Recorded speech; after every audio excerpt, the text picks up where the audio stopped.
Kabanata 721. Pag-anyaya ng Heaven-defying Deed. Ang balat ng sinaunang Diyos ay magaspang at puno ng mga bitik. Gayunpaman, ang kamay na nabuo mula sa violet na liwanag ay labis na makinis. Bagamat malaki ito, tila nabuo mula sa isang spell. Ito ay gumawa ng isang kilos na tinatawag si Wang Lin, tulad ng isang nakatatandang kamag-anak na tinatawag ang isang bata. Ang kilos ay mabagal, ngunit paulit-ulit itong ginagawa.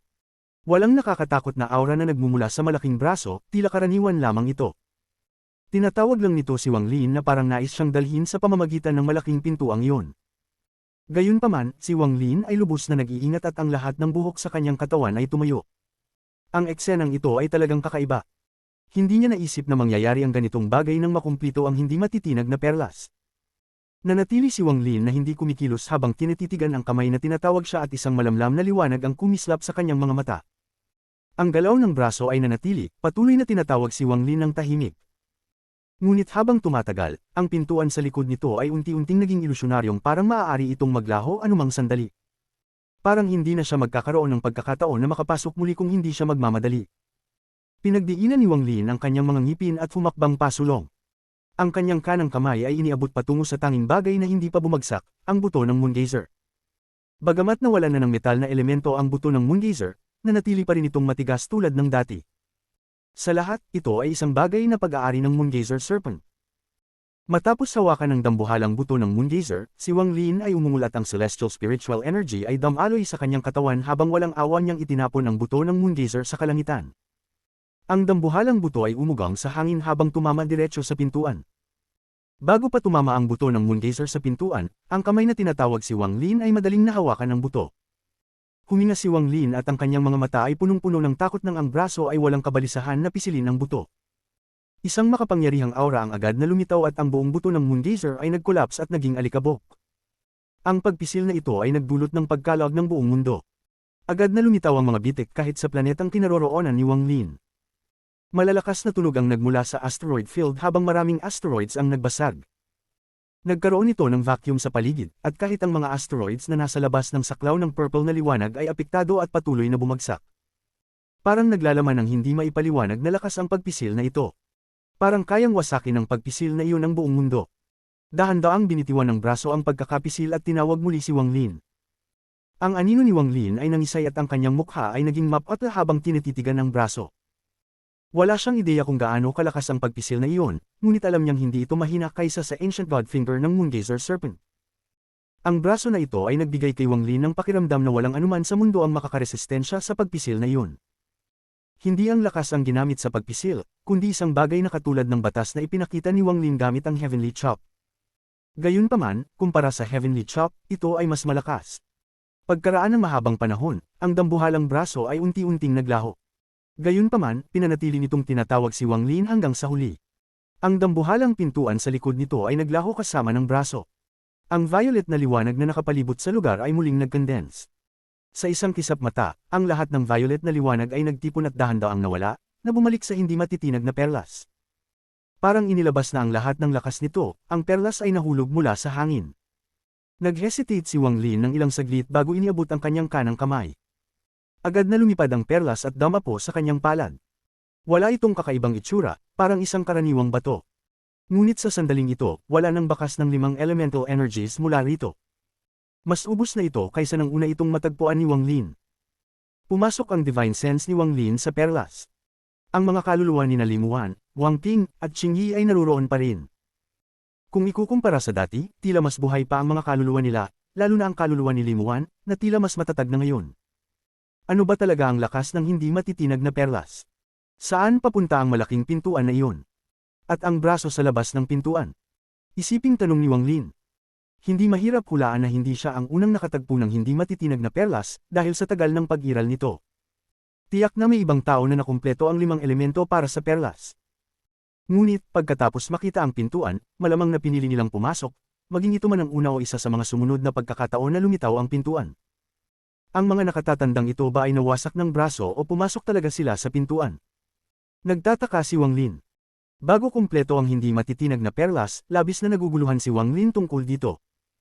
Ngunit pagkatapos ng pagkumpleto ng 5 elemento, hindi lang walang nagbago, naging mas naguguluhan pa siya. Pwede bang ang pintuang ito ay magdadala sa Ancient Celestial Realm? Pero kung ganun, bakit andyan ang braso? Bagamat parang tinatawag ito, sa katunayan ay naruroon upang durugan. Ano ba talaga ang hindi matitinag na perlas? Nagsimangot si Wang Lin at tinitigan ang perlas. Matapos ang matagal na pagninilay, idinampi niya ito sa kanyang noo at ito ay nawala sa kanyang origin soul. Dahil hindi niya pa ito maintindihan ngayon, nagpasya si Wang Lin na itigil muna ang pag-iisip tungkol dito. Malinaw na ang susi ay ang pintuan, ngunit hindi pa rin niya alam kung ano ang nasa likod nito. Ang 5 elemental energies ng hindi matitinag na perlas ay nawala na at kailangan pang muling kolektahin. Tumingin si Wang Lin sa paligid. Pagkatapos ng mga nangyari, ang planetang ito ay ganap ng nasira. Wala nang silbi na manatili pa siya dito. Sayang, ang lugar na ito ay nawala na, ngunit ang lugar na magpapasaya sa aking origin soul ay mas malalim pa sa asteroid field. Kung may higit pang kidlat, maaari kong paunlarin ang Thunder Origin Spell. Matapos magdesisyon, umalis na si Wang Lin. Tumakbo siya mula sa lugar na ito na parang isang kidlat. Karamihan ng mga asteroids malapit sa kanya ay nawala na. Hindi siya huminto at kinuha ang War Chariot at lumabas ang Thunder Beast. Sa sandaling lumabas ang Thunder Beast, ito ay umungol na parang pinipigilan na sa loob ng maraming taon at tinitigan si Wang Lin. Ngunit nagulat ang Thunder Beast. Maingat nitong tinitigan si Wang Lin at may halong kalituhan sa mga mata nito. Umupo si Wang Lin sa Thunder Beast tapos tinapik ang ulo nito at tumawa. Huwag ka na magulat pa. Sa iyong katalinuhan, tiyak na pansin mo kung anong kakaibang lugar ang naruroon. Hindi ka pa ba pupunta? Ang Thunder Beast ay umungol. Sa mga mata nito, parang hindi si Wang Lin ang nariyan, kundi isang kidlat. Ngunit ang kidlat na ito ay nagbigay sa kanya ng isang napakagandang pakiramdam, isang pakiramdam na matagal na niyang hindi naranasan.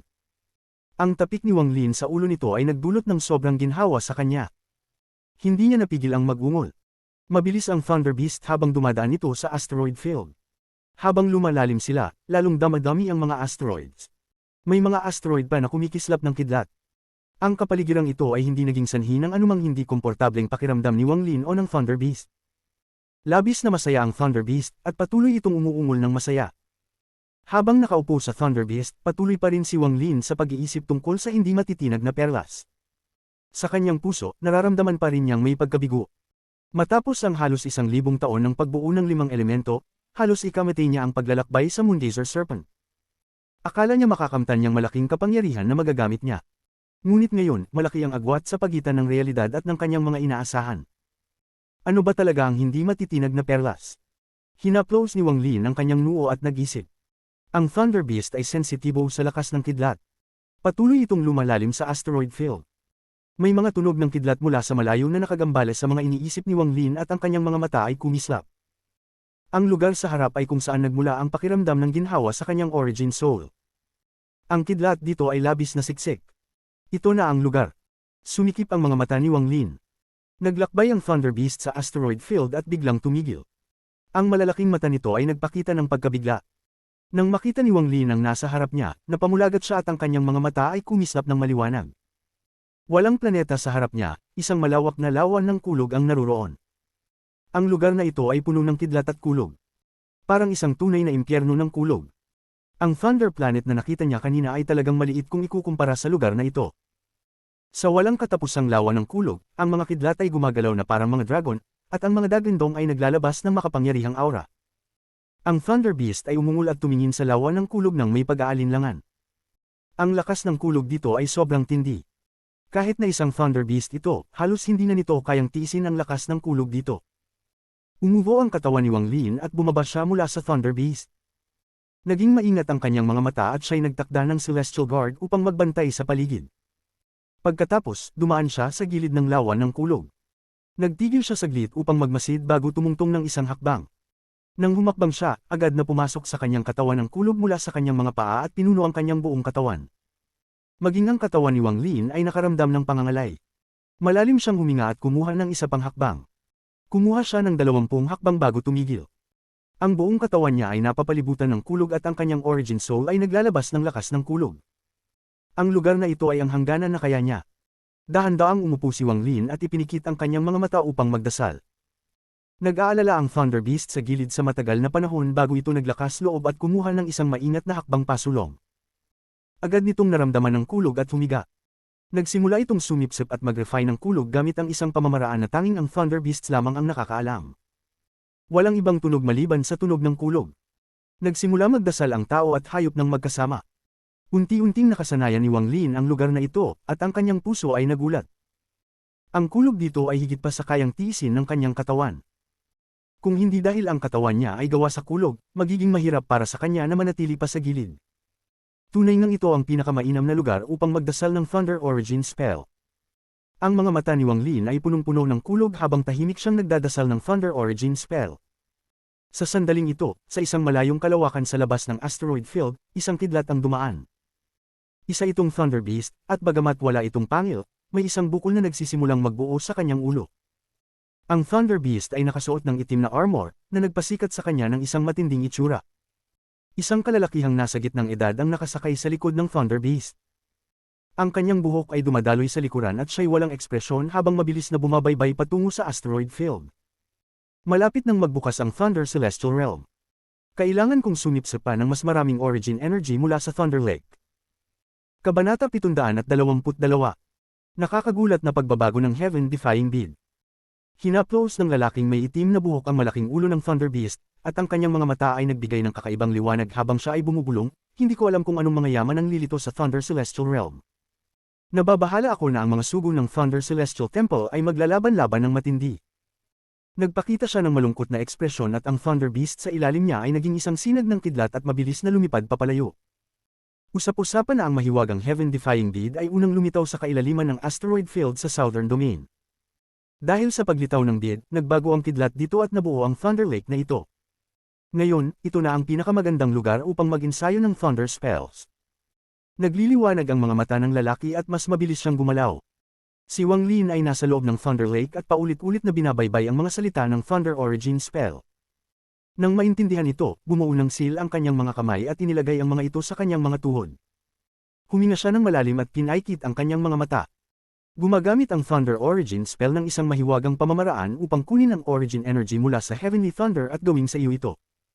Ang ganitong spell ay lubhang bihira. Tanging mga second step cultivators lamang ang may ganitong uri ng spell. Kadalasan ay itinuturing itong isang yaman na hindi basta-basta ibinibigay. Nakatuon ang pamamaraang ito sa pagpasok ng kidlat sa katawan. Kung hindi sapat ang antas ng pagsasanay ng isang tao, wala itong kaibahan sa pagpapinsala sa katawan.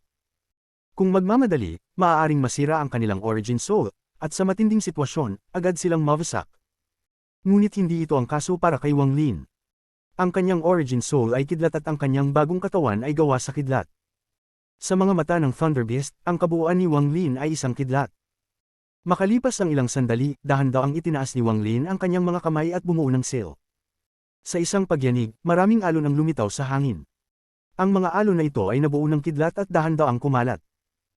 Ang pagyanig na ito ay naglalaman ng siyam na magkaibang seal na ginawa sa isang sobrang bilis. Ang mga seal na ito ay lumikha ng kakayahang mag-akit ng kidlat. Sa ilalim ng malakas na ugong ng Thunder Lake, isang strand ng kidlat ang tila naakit. Parang natagpuan nito ang isang punto ng pagpapalabas at agad itong tumalilis, na parang nais lamunin ang lahat ng nasa daan. Ngunit sa sandaling tumama ito kay Wang Lin, ito ay naglaho at tumagos papasok sa katawan ni Wang Lin. Ang kidlat dito ay napakabigat, malayo sa karaniwang kidlat. Sa sandaling pumasok ito sa katawan ni Wang Lin, kumalat ito sa buong katawan. Agad gumawa ng Thunder Origin Spell si Wang Lin. Isang malaki at mabilis na vortex ang bumangon sa kanyang katawan at patuloy na umiikot. Sa bawat ikot, tinatanggal nito ang ilang origin energy mula sa kidlat. Nagpatuloy ang prosesong ito ng matagal. Ayon sa introduksyon, ang unang paggamit ng spell na ito ay magiging napakahirap. Sa isang banda, kailangan labanan ng katawan ng kidlat, at sa kabila naman, kailangan itong sumipsip ng origin energy. Kailangan ng oras upang mag-adjust sa lahat ng ito. Gayunpaman, hindi kailangang mag-alala si Wang Lin tungkol dito. Ang kanyang laman at origin soul ay gawa sa kidlat. Ang pinakamataas na mangyayari ay mararamdaman niyang hindi komportable, ngunit hindi siya masasaktan. Sa puntong ito, itinok ni Wang Lin ang lahat ng kanyang atensyon sa pagkuha ng origin energy at hindi na pinansin ang hindi komportableng pakiramdam mula sa kanyang katawan. Pagkalipas ng mahabang panahon, ang strand ng kidlat ay unti-unting bumagsak sa ilalim ng epekto ng Thunder Origin Spell, na nag-iwan ng konting impure origin energy. Ang origin energy na ito ay sobrang konti, na parabang imposibleng makita kung hindi mo titingnan ng mabuti. Ngunit pinahahalagahan ito ni Wang Lin bilang isang yaman at labis na nasiyahan sa kanyang puso. Para sa isang first step cultivator, ang origin energy ay isang luho. Tanging kapag umabot na sa ascendant ang isang tao ay magkakaroon siya ng pagkakataong makakuha nito, at imposibleng makuha o maibalik pa ito. Ang paggawa ng origin energy mula sa mundo ay nangangailangan ng spells mula sa second step cultivators. Kung hindi dahil sa mga sunod-sunod na swerteng pagkakataon, hindi magagawa ito ni Wang Lin. Pinigilan niya ang kasiyahan at saya sa kanyang puso at maingat na pinaikot ang impure origin energy papunta sa kanyang origin soul. Kapag nandoon na, ito ay lilinisin ng mga impurities. Bagamat mas konti pa ang origin energy na matitira, magiging magagamit pa rin ito sa kanya. Ito ay isang napakahalagang sandali, kaya't hindi naglakas loob si Wang Lin na magpabe. Maingat niyang kontrolin ang impure origin energy papunta sa kanyang origin soul. Ngunit sa mismong sandaling ito, isang biglaang pagbabago ang nangyari. Ang pagbabagong ito ay nahuli si Wang Lin nang hindi handa, kaya't wala siyang oras upang kontrolin ito. Sa sandaling ang konting impure origin energy ay humipo sa kanyang origin soul, ito ay naging tulad ng isang ligaw na kabayo at kumilos ng marahas.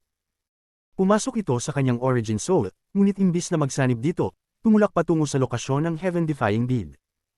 Ang konting impure origin energy na ito ay agad na nagsanib sa heaven-defying bead. Isang malakas na ugong na hindi naririnig ng ibang ngunit malinaw na narinig ni Wang Lin ang umalingaw sa loob ng kanyang katawan. Parang tinamaan siya ng isang malaking bundok. Ang mukha ni Wang Lin ay agad naging mapatla, ang kanyang origin soul ay kumilos, at kahit ang kanyang katawan ay patuloy na nanginginig. Ang heaven-defying bead sa loob ng kanyang katawan ay hindi sumunod sa utos ni Wang Lin. Dahan-dahan itong lumutang mula sa pagitan ng kanyang mga kilay. Tinutok ni Wang Lin ang kanyang mga mata sa nangyayari at ang kanyang isipan ay nag-alinlangan. Ang heaven-defying bead ay muling lumitaw. Sa pagkakataong ito, sa sandaling lumabas ito mula sa katawan ni Wang Lin, naging magulo ang buong Thunder Lake at agad na pumutok ang mga kidlat na parang mga Thunder Dragons. Dahil dito, nagkaroon ng malaking paggalaw na nakaapekto sa mga asteroid at nagbigay ng malakas na kidlat. Dahil dito, napilitan ng Celestial Guard na umatras upang hindi maapektuhan. Pati ang Thunder Beast ay nagising ng pagbabago sa kidlat. Automatikong umatras ito at hindi naglakas loob na lumapit pa. Tinutok ni Wang Lin ang kanyang mga mata sa heaven-defying bead sa langit. Ang kalituhan sa kanyang mga mata ay lalong lumakas. Ang mga hindi mabilang na Thunder Dragons ay humihip mula sa lahat ng direksyon. Ang mga dragons ay sumugod isa-isa papasok sa heaven-defying bead. Ang tagpong ito ay labis na nakakagulat, at tuluyang nakapagpatahimik kay Wang Lin. Dahan-daang umiikot ang heaven-defying bead, at sa bawat ikot nito ay sumisipsip ng maraming kidlat. Isang violet na liwanag ang dahan-daang nabuo sa paligid ng bead. Napakakilala ni Wang Lin sa tagpong ito. Hindi magtatagal, ito ang eksaktong nangyari dati. Ang violet na liwanag ay naging nakakasilaw at biglang kumalat. Muling lumitaw ang misteryosong limitasyon. Kasabay nito, ang malaking pintuan ay muling lumitaw sa harap ni Wang Lin. Lahat ng ito ay napakakaiba, at labis itong nagpagulat kay Wang Lin. Hindi niya alam na ang heaven-defying bead ay unang lumitaw dito. Ang lahat ng mga mahiwagang pagbabago na nangyari dito ay sanhi ng paglitaw ng heaven-defying bead. Hindi sinasadyang nakarating si Wang Lin dito at dinala ang heaven-defying bead pabalik sa lugar kung saan ito unang lumitaw. Masasabing may karma na kinalaman sa kanya. Gayunpaman, hindi ito ganap na hindi sinasadya. Sa katunayan, nang ma-injured si Wang Lin at hanapin ang lugar na ito, hindi lamang dahil sa mga katangian ng Thunder Dragon. Mayroong isang mas nakatagong dahilan, ang heaven-defying bead. Ang heaven-defying bead lamang ang isang bagay na nagsanib sa origin soul ni Wang Lin at hindi na umiiral ng pisikal, kaya't mayroon itong kakayahang makaapekto sa origin soul ni Wang Lin. Sa katunayan, ang pakiramdam ng kaginhawahan ay mula sa heaven-defying bead. Kung ganoon lang, hindi ito magiging malaking bagay. Ang hindi kumpletong heaven-defying bead ay hindi pa nakikilala ang may-ari, kaya kahit dinala ito ni Wang Lin dito, wala itong magiging pagbabago. Ngunit nang kumpleto na ang 5 elemento, nagbago ang heaven-defying bead. Nang lumitaw ang malaking pintuan, nangangahulugan ito na unang beses na na-activate ni Wang Lin ang heaven-defying bead. Ang activation na ito ay nangangahulugang nakilala na ng bead ang may-ari. Pagkatapos nito, inabsorb ni Wang Lin ang heaven-defying bead at dinala ito dito. Nang tumama ito sa Thunder dito, naganap ang isang pagbabago. Kung wala ang alinman sa mga factor na ito, hindi nagbago ang heaven-defying bead ng ganito. Sa loob ng walang bilang na taon mula nang lumitaw ang heaven-defying bead, si Wang Lin lang ang nakarating sa ganitong hakbang. Muling lumitaw ang malaking pintuan. Ang violet na liwanag ay naging sanhi ng mundo at kahit ang Thunder Lake na maging kulay purpura. Ang kidlat ay naging purpurang kidlat. Ang paglitaw ng pintuan ay nagdulot ng pakiramdam ng takot sa katawan ni Wang Lin. Bagamat naranasan na niya ito dati, ang katawan niya ay nanginginig pa rin ng bahagya, ngunit ang kanyang mga mata ay nanatiling matatag. Habang kumakalat ang violet na liwanag, muling lumitaw ang malaking braso sa labas ng pintuan. Ngunit, ang braso na ito ay nagdulot ng kaba kay Wang Lin. Sa sandaling lumitaw ang braso, agad na sumugod ang malalaking purpurang kidlat patungo dito. Ang hindi mabilang na mga strand ng kidlat ay yamakap sa braso na parang pinakalma ito. Nagliliwanag ang mga mata ni Wang Lin at tumutok sa braso. Pagkatapos mag-isip ng sandali, kinagat niya ang kanyang mga labi, tumalon sa ere, at dumiretso patungo sa malaking pintuan. Kung ang braso ay hindi nakakadena ng kidlat, hindi pipiliin ni Wang Lin na pumasok. Ngunit naramdaman niyang kung hindi niya pinili ang pagkakataong ito, hindi na siya makakakita ng sikreto sa likod ng pintuan. Bagamat mabagal ang kanyang takbo, nag-iwan siya ng daan upang umatras. Kung mabali ang pagkakadena ng braso ng kidlat, agad siyang tatakas. Palapit na siya ng palapit. Ang braso ay nagsimulang kumilos, ngunit ang kidlat sa paligid nito ay tulad ng metal na kadena na humahawak dito. Dahil dito, bumagal ang galaw ng braso. Nagningning ang mga mata ni Wang Lin at pabilis ng pabilis ang kanyang takbo. Tumalan siya patungo sa pintuan ng mabilis tulad ng kidlat. Sa sandaling malapit na siya, ang pintuan ay bumukas ng bahagya. Sa sandaling nagbukas ang gap, tumigil ang mundo. Tumigil din ang katawan ni Wang Lin sa labas ng gap. Laking gulat niya, at sa mga sandaling ito, para bang ang kanyang isipan ay nahulog sa loob ng pintuan. Ang lahat ng nakita ni Wang Lin ay nagdulot ng matinding pagkabigla sa kanya. Para bang ang kanyang origin soul ay lumabas sa kanyang katawan, at hindi na niya naramdaman ang kanyang katawan. Ang buong pagkatao niya ay parang umiiral sa walang katapusang kaguluhan. Kabanata 723. Ang mga naghahanap ng Dao ay nauunawaan sa oras ng kamatayan, nakakalungkot. Ito ay. Ang lugar na ito ay. Ang espasyo ng heaven-defying deed. Pinagmasdan ni Wang Lin ang lugar at agad niyang nakilala ito. Napakabisado na niya ang lugar na ito. Puno ito ng kalituhan at paminsan-minsan ay may mga bola ng liwanag na kumikislap. Ang mga bola ng liwanag ay agad na nagbago, parang ang kanyang tingin ang naging sanhi. Ang mga bola ng liwanag na kanyang tinitingnan ay biglang lumaki. Napakabilis nilang lumaki. Sa isang kisap mata, naging kasing laki na sila ng isang planeta. Nabigla si Wang Lin dahil ang mga bola ng liwanag ay kasing laki na ng isang planeta. Isang malakas na aura ang lumabas mula sa mga bola ng liwanag. Ang aura ay puno ng buhay. Ang buhay na ito ay labis na dalisay, parang isang sanggol na ipinanganak. Sandali pagkatapos, mga ulap ng alikabok ang lumitaw at naabsorb ng liwanag. Agad silang nagsimulang mag-condense at bumuo ng mga kalupaan. Ang ilan sa alikabok ay naging mga ilog at karagatang. Napahinga ng malalim si Wang Lin. Ito ay isang planeta. Ang espiritual na enerhiya na nanggagaling dito ay napakayaman. Bukod sa wala pang mga mortal na naninirahan dito, hindi ito kakaiba sa ibang mga planetang ginagamit para sa pagsasanay. Habang siya'y naguguluhan, ang planeta ay agad na nagsimulang mag-degrade parang ang oras ay bumabalik. Sa isang kisap mata, ito'y naging isang bola na ng liwanag na patuloy na lumiit hanggang sa ito'y mag-flicker na lamang. Dahan-daang nawala ng malay si Wang Lin habang ang bola ng liwanag ay nagbabago. Lubos siyang nalunod sa pamilyar ngunit banyagang espasyong ito. Ang oras ay dahan-daang dumaan na parang walang katapusan. Parang nakalimutan na ni Wang Lin ang lahat. Siya ay nasa isang kakaibang kalagayan habang siya'y dumadaan sa walang katapusang espasyo. Patuloy niyang nakikita ang kakaibang tanawin ng mga bola ng liwanag sa kanyang mga mata. Habang pinagmamasdan niya ito, dahan-dahan niyang naramdaman ang isang misteryosong lakas na lumalakas. Ang lakas na ito ay nasa bawat dako, at siya'y hindi namamalayan na nais niyang hanapin ang pinagmulan nito. Hindi niya napansin kung gaano kahawig ang eksenang ito sa oras na siya ay nag-iisip tungkol sa langit at naghanap ng pinagmulan ng larangan ng buhay at kamatayan. Habang siya'y hindi namamalayan na naghahanap para sa pinagmulan ng lakas, dumaan ang oras, ngunit hindi niya ito alintana. Nakaraan ng mga iyan, ngunit hindi siya tumigil. Para siyang naging isang kaluluwang gumagala, palaging naghahanap. Si Wang Lin ay naghahanap ng Dao. Sinusundan ng mga hakbang ng Dao at hinahanap ang dulo ng Dao. Para bang lahat sa mundo ay naging nakaraang distansya. Para bang ang lahat ay nagwasak at naging wala. Hindi na nila kayang magdulot ng alon sa kanyang puso. Ang mga naghahanap ng Dao ay nauunawaan sa umaga at patay na bago magdapo ang dapit hapon, sayang. Ang mga naghahanap ng Dao ay nauunawaan sa oras ng kamatayan, kaawa-awa. Walang katapusan ng paghahanap.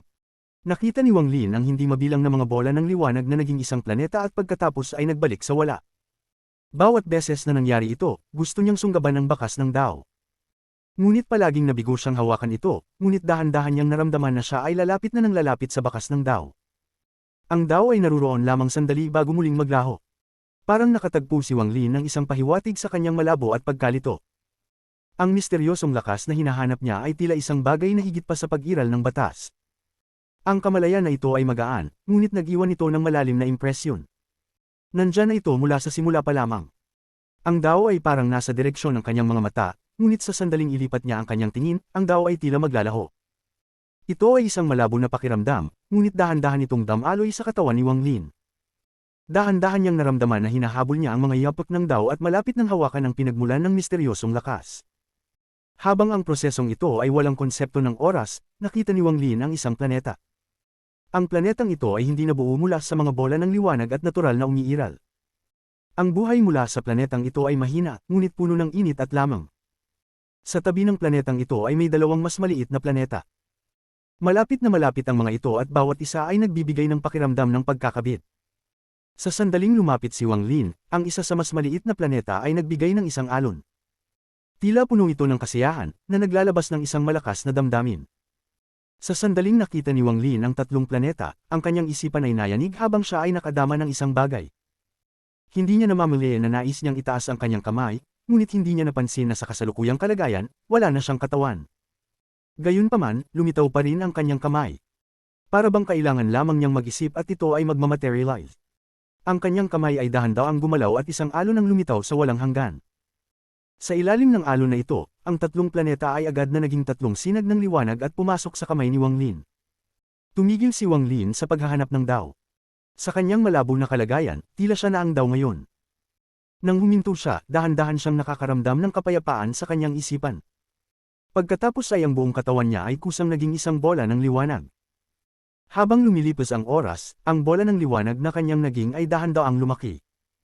Inabsorb niya ang nakapalibot na alikabok at sa kalaunan ay nabuo ang isang planeta. Ang mga bundok sa planetang ito ay napakaganda at ang mga ilog ay kaakit-akit. Ang lupa ay puno ng enerhiya, at pati ang dagat ay kasing asul ng langit, parang kayang yakapin ng buong mundo. Sa hilagang bahagi ng planeta ay may isang pamilya lamang. Isang lalaki at isang babae na namumuhay ng tahimik at payapa.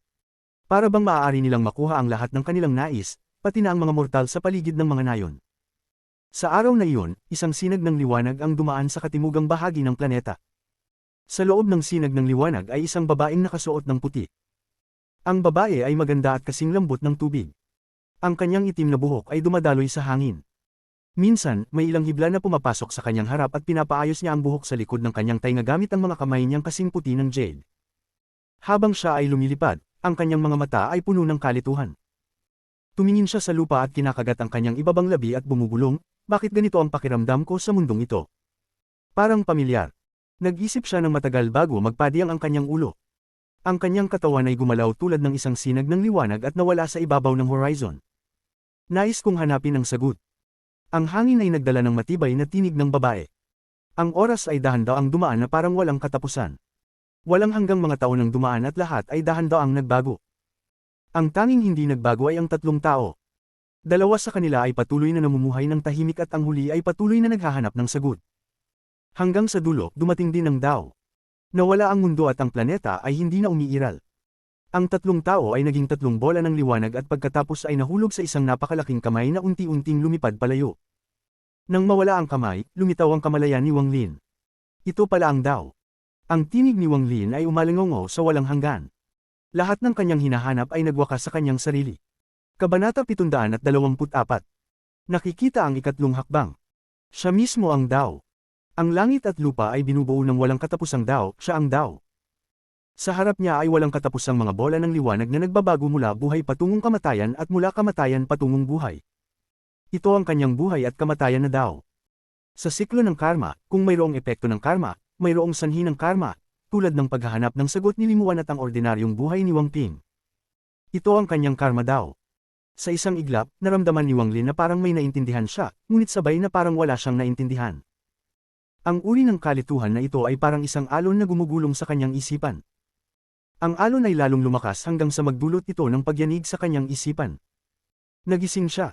Sa sandaling nakuha niya ang kaliwanagan, naramdaman niyang parang itataboy ng malakas ang kanyang orihinal na kaluluwa. Nang binuksan niya ang kanyang mga mata, nandoon pa rin siya sa labas ng pinto. Wala ni isang bagay sa paligid na nagbago. Ang kulog ay patuloy na rumoronda at ang lila na liwanag ay patuloy na bumabalot sa lugar. Para bang ang lahat ng nangyari ay hindi nangyari. Nandyan pa rin si Wang Lin sa harap ng pinto, at ang lahat ng nangyari ay parang isang panaginip na lamang. Napaka hindi tunay at ngunit napakatunay. Ang pinto na kanina'y bahagyang nakabukas ay dahan-daw ang nagsara sa kanyang harapan at naglaho. Ang malaking kamay na binabalutan ng lila na liwanag ay naglaho rin. Ang lila na liwanag ay nag-urong at nagbalik bilang ang langit-defying bead. Mayroong misteryosong pagbabago sa langit-defying bead. Dati, mayroon itong 5 elemento na nakaukit dito. Ngayon, pinalitan ito ng yin at yang. Ang yin ay kinatawan ng buwan at ang yang ay kinatawan ng araw. Bawat isa ay sumasakop sa kalahati ng langit-defying bead at malinaw na magkahiwalay. Lumulutang ito papunta sa noo ni Wang Lin at pumasok sa lugar sa pagitan ng kanyang mga kilay. Si Wang Lin ay nananatiling nakatayo nang hindi gumagalaw sa ere at dahan-daw ang isinara ang kanyang mga mata. Ang mga eksena mula sa nakaraan ay patuloy na umaalingaw-ngaw sa kanyang isipan. Bahagya niyang naramdaman ang isang bagay. Parang nakalimutan niyang muli ang paglipas ng oras at tanging ang pagka-meditate sa kanyang puso ang patuloy na umaalingaw-ngaw sa kanyang isipan. Dahan-dahan niyang inukit ang hindi tunay na panaginip na isa-isa sa kanyang puso. Alam ni Wang Lin na ang lahat ng nasa loob ng panaginip ay napakahalaga. Isa itong pagkakataong makalangit. Hindi niya kayang sabihin ito sa kahit sino, at hindi rin niya kayang ipaliwanag ng buo. Takot na takot siyang sabihin ito sa iba. Mayroon siyang pakiramdam na ang All-Seer at ang mga kasama nito ay handang isakripisyo ang lahat para sa pagkakataong ito. Kahit na isakripisyo ang planetang Tianyun, isakripisyo ang lahat ng kanilang mahika at mga yaman. Hindi magdadalawang isip ang All-Seer at ang kanyang mga kasama na kunin ang pagkakataong makakita ng Dao tulad nito. Dahil ang paghahanap ng Dao na ito ay magbubukas ng misteryosong ikatlong hakbang na pinagsusumikapan at ninanais ng libu-libong mga nag-iipon. Ang mga naghahanap ng Dao ay nauunawaan sa umaga at patay sa hapon. Ang mga naghahanap ng Dao ay nauunawaan sa panahon ng kamatayan. Hindi pa alam ni Wang Lin ang halaga ng langit-defying bead, ngunit ang maliit na bahagi lang ng iceberg na nakita niya ay labis na nagulat sa kanya. Isa itong bagay na hindi niya makakalimutan. Ang paghahanap ng Dao na ito ay hindi nagdulot ng pagtaas ng kanyang antas ng pagsasanay, ngunit pinino nito ang kanyang Dao. Dati, nang nakatayo si Wang Lin sa ilalim ng pinto, naramdaman niya ang isang malalim na paggalang mula sa kanyang kaluluwa. Dahil ito sa kaibahan ng antas, katulad ng kung paano ang isang tao ay nagmukhang isang langgam sa mga mata ng isang langgam. Kahit na si Wang Lin ay hindi nasa parehong antas ng pag-iral gaya ng pinto at siya ay isang langgam pa rin sa paghahambing, siya ay isang langgam na nakakita ng ikatlong hakbang. Nakakita siya ng ikatlong hakbang. Habang malalim sa kanyang mga iniisip, ang Thunder Lake sa ilalim ni Wang Lin ay tila naapektuhan ng isang bagay. Isang malaking dami ng kulog ang nagsimulang kumalat sa lahat ng direksyon. Sa puntong ito, isang sinag ng kulog ang dumaan sa asteroid field. Sa loob ng sinag ng kulog ay isang Thunder Beast na nakasuot ng itim na armor. Sa likod ng Thunder Beast ay ang lalaking may itim na buhok, ang kanyang mga mata ay puno ng pag-iingat habang tumatakbo papasok sa kalaliman ng asteroid field. Nang makarating siya malapit sa asteroid field, agad niyang napansin na may mali. Ang mga pag-alo ng kulog dito ay masyadong mabagsik, malayo sa huling pagkakataong dumaan siya dito. Ang kulog na ito ay naglalaman ng isang hindi kapanipaniwala na malakas na aura. Labis na nagulat ang lalaking may itim na buhok at naging labis siyang maingat. Dahan-dahan siyang nagpatuloy sa pagdaan sa asteroid field. Kilala na niya ang lugar na ito dahil madalas na siya dito upang magsanay ng Thunder Origin spell, ngunit hindi pa siya naging ganoon kaingat. Mabilis siyang gumalaw, at matapos ang hindi tiyak na tagal ng oras, unti-unti siyang nakalapit sa gitna. Habang lumalapit siya, ang pakiramdam ng pagkabigla ay lalong lumakas. Ano ang nangyari doon? Ang ekspresyon ng lalaking may itim na buhok ay madilim. Ang kanyang antas ng pagsasanay ay nasa corporeal yang stage, at kailangan na lang niyang magdagdag ng konti upang makarating sa Nirvana Scryer stage. Sa kanyang antas ng pagsasanay, kakaunti lang ang mga bagay na makakapagpabagabag sa kanya. Gayunpaman, sa oras na ito, ang pakiramdam na ito ay lalong lumakas. Matapos mag-atubili ng kaunti, kinagat niya ang kanyang mga ngipin at ang Thunder Beast ay dumaan sa huling layer ng mga asteroids. Agad niyang nakita ang pamilyar na Thunder Lake sa kanyang harapan. Agad niyang nakita si Wang Lin sa itaas ng Thunder Lake. Ang kasalukuyang Wang Lin ay labis na kakaiba sa mata ng lalaking may itim na buhok. Si Wang Lin ay lumulutang sa hangin, isang malaking dami ng kulog ang dumadaloy sa kanyang katawan, at ang kanyang buhok ay gumagalaw ng walang hangin. Ang laki ng Thunder Lake ay nagdulot ng hinga ng lalaking may itim na buhok. Ang Thunder Lake sa harap niya ay nagpidama sa kanya na parang napunta siya sa maling lugar. Tila kalahati na lang ito ng laki kumpara sa huling pagkakataong dumaan siya dito. Noong una, mukhang walang hanggan ito, ngunit ngayon parang kaya niyang makita ang kabilang dulo. Ang hitsura ng taong ito ay tulad ng isang bato na itinapon sa tahimik na tubig na nagdudulot ng walang katapusang alon. Dahan-daang binuksan ni Wang Lin ang kanyang mga mata. Ito ay isang pares ng mga mata na hindi maipaliwanag. Tila naglalaman ito ng buong mundo at lahat ng mga batas ng mundo. Para bang ang mga mata na ito ay kayang tumagos sa langit at lupa. Nagbigay ito ng isang nakakagulat na pakiramdam, katulad ng malaking kamay na lumitaw sa harap ng pinto. Ang ganitong pakiramdam ay magugulat ang sinumang makakakita nito, at magdudulot sa kanila ng paggalang, na para silang mga langgam. Ang pares ng mga mata na ito ay naglalaman ng ilang mga labi ng hindi tunay na panaginip ni Wang Lin. Sa sandaling ito, para bang siya ang langit at lupa, siya ang heavenly Dao. Ito ang aura ng ikatlong hakbang. Ang mga mata ni Wang Lin ay hindi nakatuon at puno ng kalituhan habang ang kanyang tingin ay dahan-daang tumingin sa lalaking may itim na buhok. Ang titig na ito ay nagdulot sa lalaking may itim na buhok ng pakiramdam na parang libu-libong kidlat ang sumabog sa loob niya. Para bang naabsorb niya ang mas maraming kulog kaysa kayang tiisin ng Thunder Origin spell. Ang buong katawan niya ay tila naipit sa lugar sa sandaling ito, at ang mga mata ni Wang Lin ang tanging bagay na naruroon sa kanyang mundo. Sa sandaling ito, ang titig na ito lang ang umiiral sa kanyang buhay. Ang kulog ay patuloy na rumaronda sa kanyang mga tainga, ngunit para bang napakalayo nito. Naririnig niya ito ng malinaw ngunit hindi ito nararamdaman. Hindi niya maintindihan kung anong uri ng titig ito, ngunit ang titig na ito ay naglalaman ng isang misteryosong puwersa na malayo sa kanyang pagkaunawa. Ang puwersang ito ay direktang punitin ang kanyang mga mata at yumanig sa buong pagkatao niya. Ang tibok ng puso niya ay umabot sa limitasyon, para bang malapit na itong pumutok. Ang lahat ng dugo sa kanyang katawan ay umiikot ng mabilis kasama ang kanyang orihinal na enerhiya. Lubos siyang natatakot. Para bang babagsak siya sa ilalim ng titig na ito kung hindi niya pinaikot ang kanyang orihinal na enerhiya. Anong uri ng puwersa ito? Ang lalaking may itim na buhok ay hindi kayang igalaw ang katawan. Ang orihinal na enerhiya sa kanyang katawan ay mabilis na umiikot.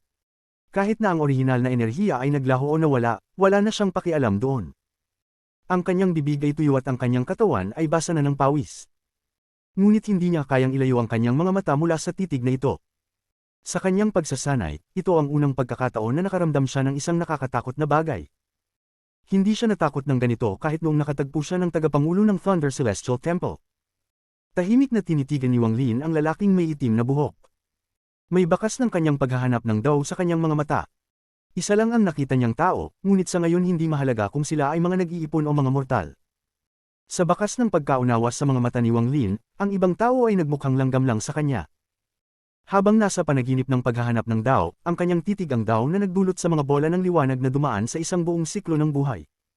Dala niya ang titig na ito mula sa panaginip ng tinitigan niya ang lalaking may itim na buhok. Ang taong ito ay tulad ng mga bola ng liwanag sa panaginip. Ngunit sa halip na mabilis na lumaki, ang taong ito ay mabilis na nawawala. Ang tao ay nawawala layer by layer at hindi tumitigil. Ang takot sa mga mata ng lalaking may itim na buhok ay umabot sa limitasyon. Hindi pa siya nakaranas ng ganitong krisis ng buhay at kamatayan. Mula nang lumapag ang titig sa kanya, naramdaman niyang nasusunog ang kanyang orihinal na kaluluwa. Ang orihinal na enerhiya sa kanyang katawan ay parang nawalan ng kontrol at nagbigay ng isang hindi nakikitang apoy. Ang titig ng ibang tao ay naglalaman ng isang nakakatakot na puwersa na hindi niya kayang labanan. Para bang ipinag-uuto sa kanya ng langit na mamatay. Mamatay. Para siyang isang langgam, at ang buong katawan niya ay napuno ng paggalang. Hindi lang siya, ang Thunder Beast sa ilalim niya ay mas naramdaman pa ito. Nagbigay ito ng malungkot na mga sigaw at ang katawan nito ay nagsimulang maglaho ng mabilis, parang dumi na bumabalik sa lupa. Lahat ng ito ay nangyari sa isang iglap. Ang kalabuan sa mga mata ni Wang Lin ay nawala, at dahan-dahan niyang huminga at isinara ang kanyang mga mata. Ang katawan ng lalaking may itim na buhok ay halos bumuo nang magising siya mula sa nakakatakot na puwersa. Basang-basa siya ng pawis at higit sa kalahati ng orihinal na enerhiya sa kanyang katawan ay nawala. Ang kanyang orihinal na kaluluwa ay lumitaw ng isang laki at siya ay labis na mahina. Habang tinatitigan si Wang Lin, ang takot ay sumikop sa kanyang isipan. Napakakatakot.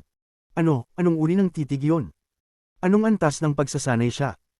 Agad na huminga ang lalaking may itim na buhok, nanginginig ang katawan at ang kanyang mukha ay naging napakaputla. Pinagsisisihan niyang dumaan dito. Kung hindi siya dumaan dito, hindi sana niya naranasan ang nakakatakot na titig na iyon. Hindi niya pinagdududahan na kung ang misteryosong tao ay tinitigan siya ng ilang segundo pa, tiyak na babagsak siya. Pagkatapos ay mawawala siya at lahat ng bakas niya ay mawawala. Hindi niya kayang tumakas kahit na ang kanyang orihinal na kaluluwa. Ang Thunder Beast sa ilalim niya ay mas malala pa ang kalagayan, at tinitigan si Wang Lin ng takot sa mga mata nito. Ang pagmamataas ng mga Thunder Beast ay mas pinipili nilang mamatay kaysa sumuko. Ngunit ang titig na iyon ay hindi simpleng kamatayan, ito ay isang pagsupil mula sa isang mas mataas na antas. Kabanata 725. Ang unang taong nangako. Sa mga mata ng lalaking may itim na buhok, ang anyo ni Wang Lin ay napakalaki. Naniniwala ang lalaking may itim na buhok na walang sinuman sa All Heaven Star System ang makaliligtas mula sa titig na iyon, hindi pa man ang pinuno ng Thunder Celestial Temple. Partikular na ang pagwawala sa mga mata ni Wang Lin na parang ang buong mundo ay isang simpleng langgam. Ang pakiramdam na ito ay ikinakross-cross ng katawan ng lalaking may itim na buhok. Dahil sa kanyang kayabangan, hindi siya nakaramdam ng ganitong respeto para sa sinuman. Kapag ang agwat ng kapangyarihan ay hindi gaanong malaki, naisip niyang lumaban. Ngunit kapag naramdaman niyang imposibleng labanan ang lakas ng isang tao at wala ni isa sa kanyang mga nakatagpuang makakabilang, siya na lamang ay nag-iisip na magpasakop. Dao Sight. Ang titig na iyon ay tiyak ang alamat ng Dao Sight. Ang takot ng lalaking may itim na buhok ay napalitan ng pagkasabik. Ang kanyang isip ay nanlumo at ang kanyang katawan ay nanginginig. Nang maisip niya ang salitang Dao Sight, siya ay punong-puno ng kilig at takot. Ang mga mortal ay may dream sight at ang mga cultivator ay may Dao Sight. Gayunpaman, ang Dao Sight ay isang alamat lamang. Alam lamang ng lalaking may itim na buhok ang mga bulong-bulungan na isang tao ang dumating sa All Heaven Star System ng libu-libong taon na ang nakalilipas. Ang taong ito ay ginamit ang kanyang lakas at isang spell lamang upang talunin ang lahat ng mga cultivator sa pangalawang hakbang sa All Heaven Star System. Kahit sa mga cultivator sa pangalawang hakbang, bukod sa ilang mga limitadong tao, karamihan ay hindi pa nakakagamit ng isang spell o mahiwagang yaman bago sila matalo. Ang taong iyon ay labis na nabigo at umalis. Isang tao ang nagkaroon ng lakas ng loob na magtanong ng pangalan ng spell, at ang natanggap nila ay isang simpleng pangungusap. Ang spell na ito ay tinatawag na Dao Sight. Hindi ko ito nilikha, at lahat kayo ay kayang gawin ito. Malalim na huminga ang lalaking may itim na buhok, agad na bumangon mula sa Thunder Beast, at lumuhad sa lugar na ginamit niya upang magbigay galang sa kanyang guro upang ipakita ang kanyang paggalang. Kung nakita ito ng isang tagalabas, tiyak na magugulat sila. Kailangang aminin na ang lalaking may itim na buhok ay labis na mayabang at malupit. Kahit sa mga mensahero ng Thunder Celestial Temple, isa siyang mahirap lapitan at karamihan sa mga pamilyang cultivator ay hindi magtatangkang mag-provoke sa kanya. Pinakamahalaga, ang talento ng taong ito ay kamangha-mangha. Maging ang pinuno ng Thunder Celestial Temple ay nagsabi na ang talento ng lalaking may itim na buhok ay maituturing na nasa top 30 sa All Heaven Star System. Ang taong ito ay hindi pa matagal na nag-cultivate, 1,000 taon lamang. Sa loob ng 1,000 taon, naabot niya ang corporeal young stage at nasa tuktok pa. Ang ganitong talento ay nagpapalakas pa sa takot ng ibang tao sa kanya kaysa sa kanyang kalupitan. Walang makapagsasabi kung ano ang kanyang limitasyon. Baka maaari siyang maging isang tunay na cultivator sa pangalawang hakbang. Hindi gumalaw si Wang Lin. Ang kanyang ekspresyon ay neutral habang mahinahon niyang tinitingnan si Xin Gonghu. Matapos makita ang isang sulyap ng Dao mula sa pangatlong hakbang, kahit na hindi tumaas ang kanyang cultivation level, ang kanyang mental na lakas ay dumaan sa isang malupit na pagbabago. Ang kalikasan ng kanyang kaluluwa ay iba na kaysa sa dati. Sa sandaling ito, kahit na siya ay tumayo sa harap ng All-Seer, hindi siya makaramdam ng anumang tensyon. Para itong mga mortal na nakakita ng mga cultivator at kanilang mga spells. Kapag tinitingnan nila ang isang mortal na hari, hindi na sila natatakot. Sa ilalim ng titig ni Wang Lin, kahit na hindi naranasan ni Xin Gonghu ang takot mula kanina, siya pa rin ay nanginginig. Ang nakakatakot na alaala ay na-imprint na sa kanyang isipan at hindi mawawala kahit na mamatay siya. Sa katunayan, isang malaking pagkakataon ito para kay Xin Gonghu. Kung ang All-Seer at ang kanyang mga kasamahan ay walang pagkakataon na makuha ang bid, pipiliin nilang maranasan ito ng personal ng walang pag-aalinlangan. Maging ang Thunder Beast sa ilalim niya ay nagbaba ng ulo at wala ng anumang kayabangan sa mukha nito. Inilayo ni Wang Lin ang kanyang titig at tahimik na nagtanong, ano yun? Ang kanyang kasalukuyang estado ng isipan ay medyo naruroon pa sa hindi makatutuhanang panaginip. Pati na rin ang tono niya ay nagsasalamin nito. Bagaman ang cultivation ni Xin Gonghu ay nasa corporeal young stage, ang kanyang isipan ay labis na nasaktan ngayon. Lalo na sa kanyang kasalukuyang takot na puso, siya ay hindi magagawang gamitin ang lakas ng isang illusory cultivator. Tungkol naman sa Thunder Beast, hindi na ito naglakas loob na magtaas ng ulo. Ang titig mula kanina ay nagpawala ng lahat ng tapang nito. Ang mga salita ni Wang Lin na may casual na tono ay nagpatigil kay Xin Gonghu. Agad niyang sinabi, Junior. Bago pa siya natapos magsalita, iniwaksi ni Wang Lin ang kanyang kanang kamay at sinabi, kung wala, umalis ka na. Nagdesisyon si Wang Lin na pag-aralan ng mabuti ang pagbabago sa Heaven-defying bid. Ang kapangyarihan ng Heaven-defying bid ay higit pa sa kanyang imahinasyon. Ang isang gap lamang sa pinto ay nakapagbigay sa kanya ng sulyap sa pangatlong hakbang. Kung ito ay buksan ng buo. Ang puso ni Wang Lin ay kumabog ng mabilis. Hindi niya kayang imahinasyon kung ano ang mangyayari. Bukod pa dito, ang panaginip na ito ay nagdulot sa kanyang domain na mag-improve. Hindi na siya malayo sa tuktok ng late stage ng Ascendant, ang katapusan ng unang hakbang sa cultivation. Naramdaman ni Shin Gonghu na ang ugali ni Wang Lin ay karaniwan lamang. Ang isang makapangyarihang tao ay dapat ganito, siya na nga ang nakagambala sa kultibasyon ng senior. Mabuti na lamang at hindi siya pinatay ng senior na ito. Nang isipin ng titig mula kanina, hindi na duda si Shin Gonghu na siya ay pinatawad ng senior na ito. Kung hindi, wala siyang duda na siya ay mamatay. Ang takot sa kanyang isipan at ang pagkabigla ay naging pagkasabik at paggalang. Pagkatapos maginhawang huminga, sinabi niya, Senior, Junior ay si Shin Gonghu, isang miyembro ng Shin Gong family sa Southern Domain. Isa akong level 2 messenger ng Thunder Celestial Temple at isang corporeal young cultivator. Ako po ay humihiling na bigyan ninyo ako ng pagkakataon upang magbigay galang sa inyo. Hindi ibig sabihin na hindi nakita ni Shin Gonghu ang cultivation ni Wang Lin, ngunit ang nakakatakot na titig ay nagpaalis ng lahat ng iyon. Naniniwala siya na ito ay isang tunay na makapangyarihang cultivator. Kung isang makapangyarihang cultivator ay nagtatago ng kanilang cultivation level, magpapaniwala sila na sila ay isang ascendant cultivator. Pledge. Nagulat si Wang Lin at tiningnan si Shin Gonghu. Agad na sumagot si Shin Gonghu, ang cultivation ko ay hindi sapat at alam kong hindi ako karapat-dapat na magbigay galang kay senior. Ngunit ako po ay labis na tapat, at mayroon din akong maraming pamilyang nakapag-pledge sa akin, kaya't ako po ay makakatulong upang matupad ang mga hilingin niyo, senior.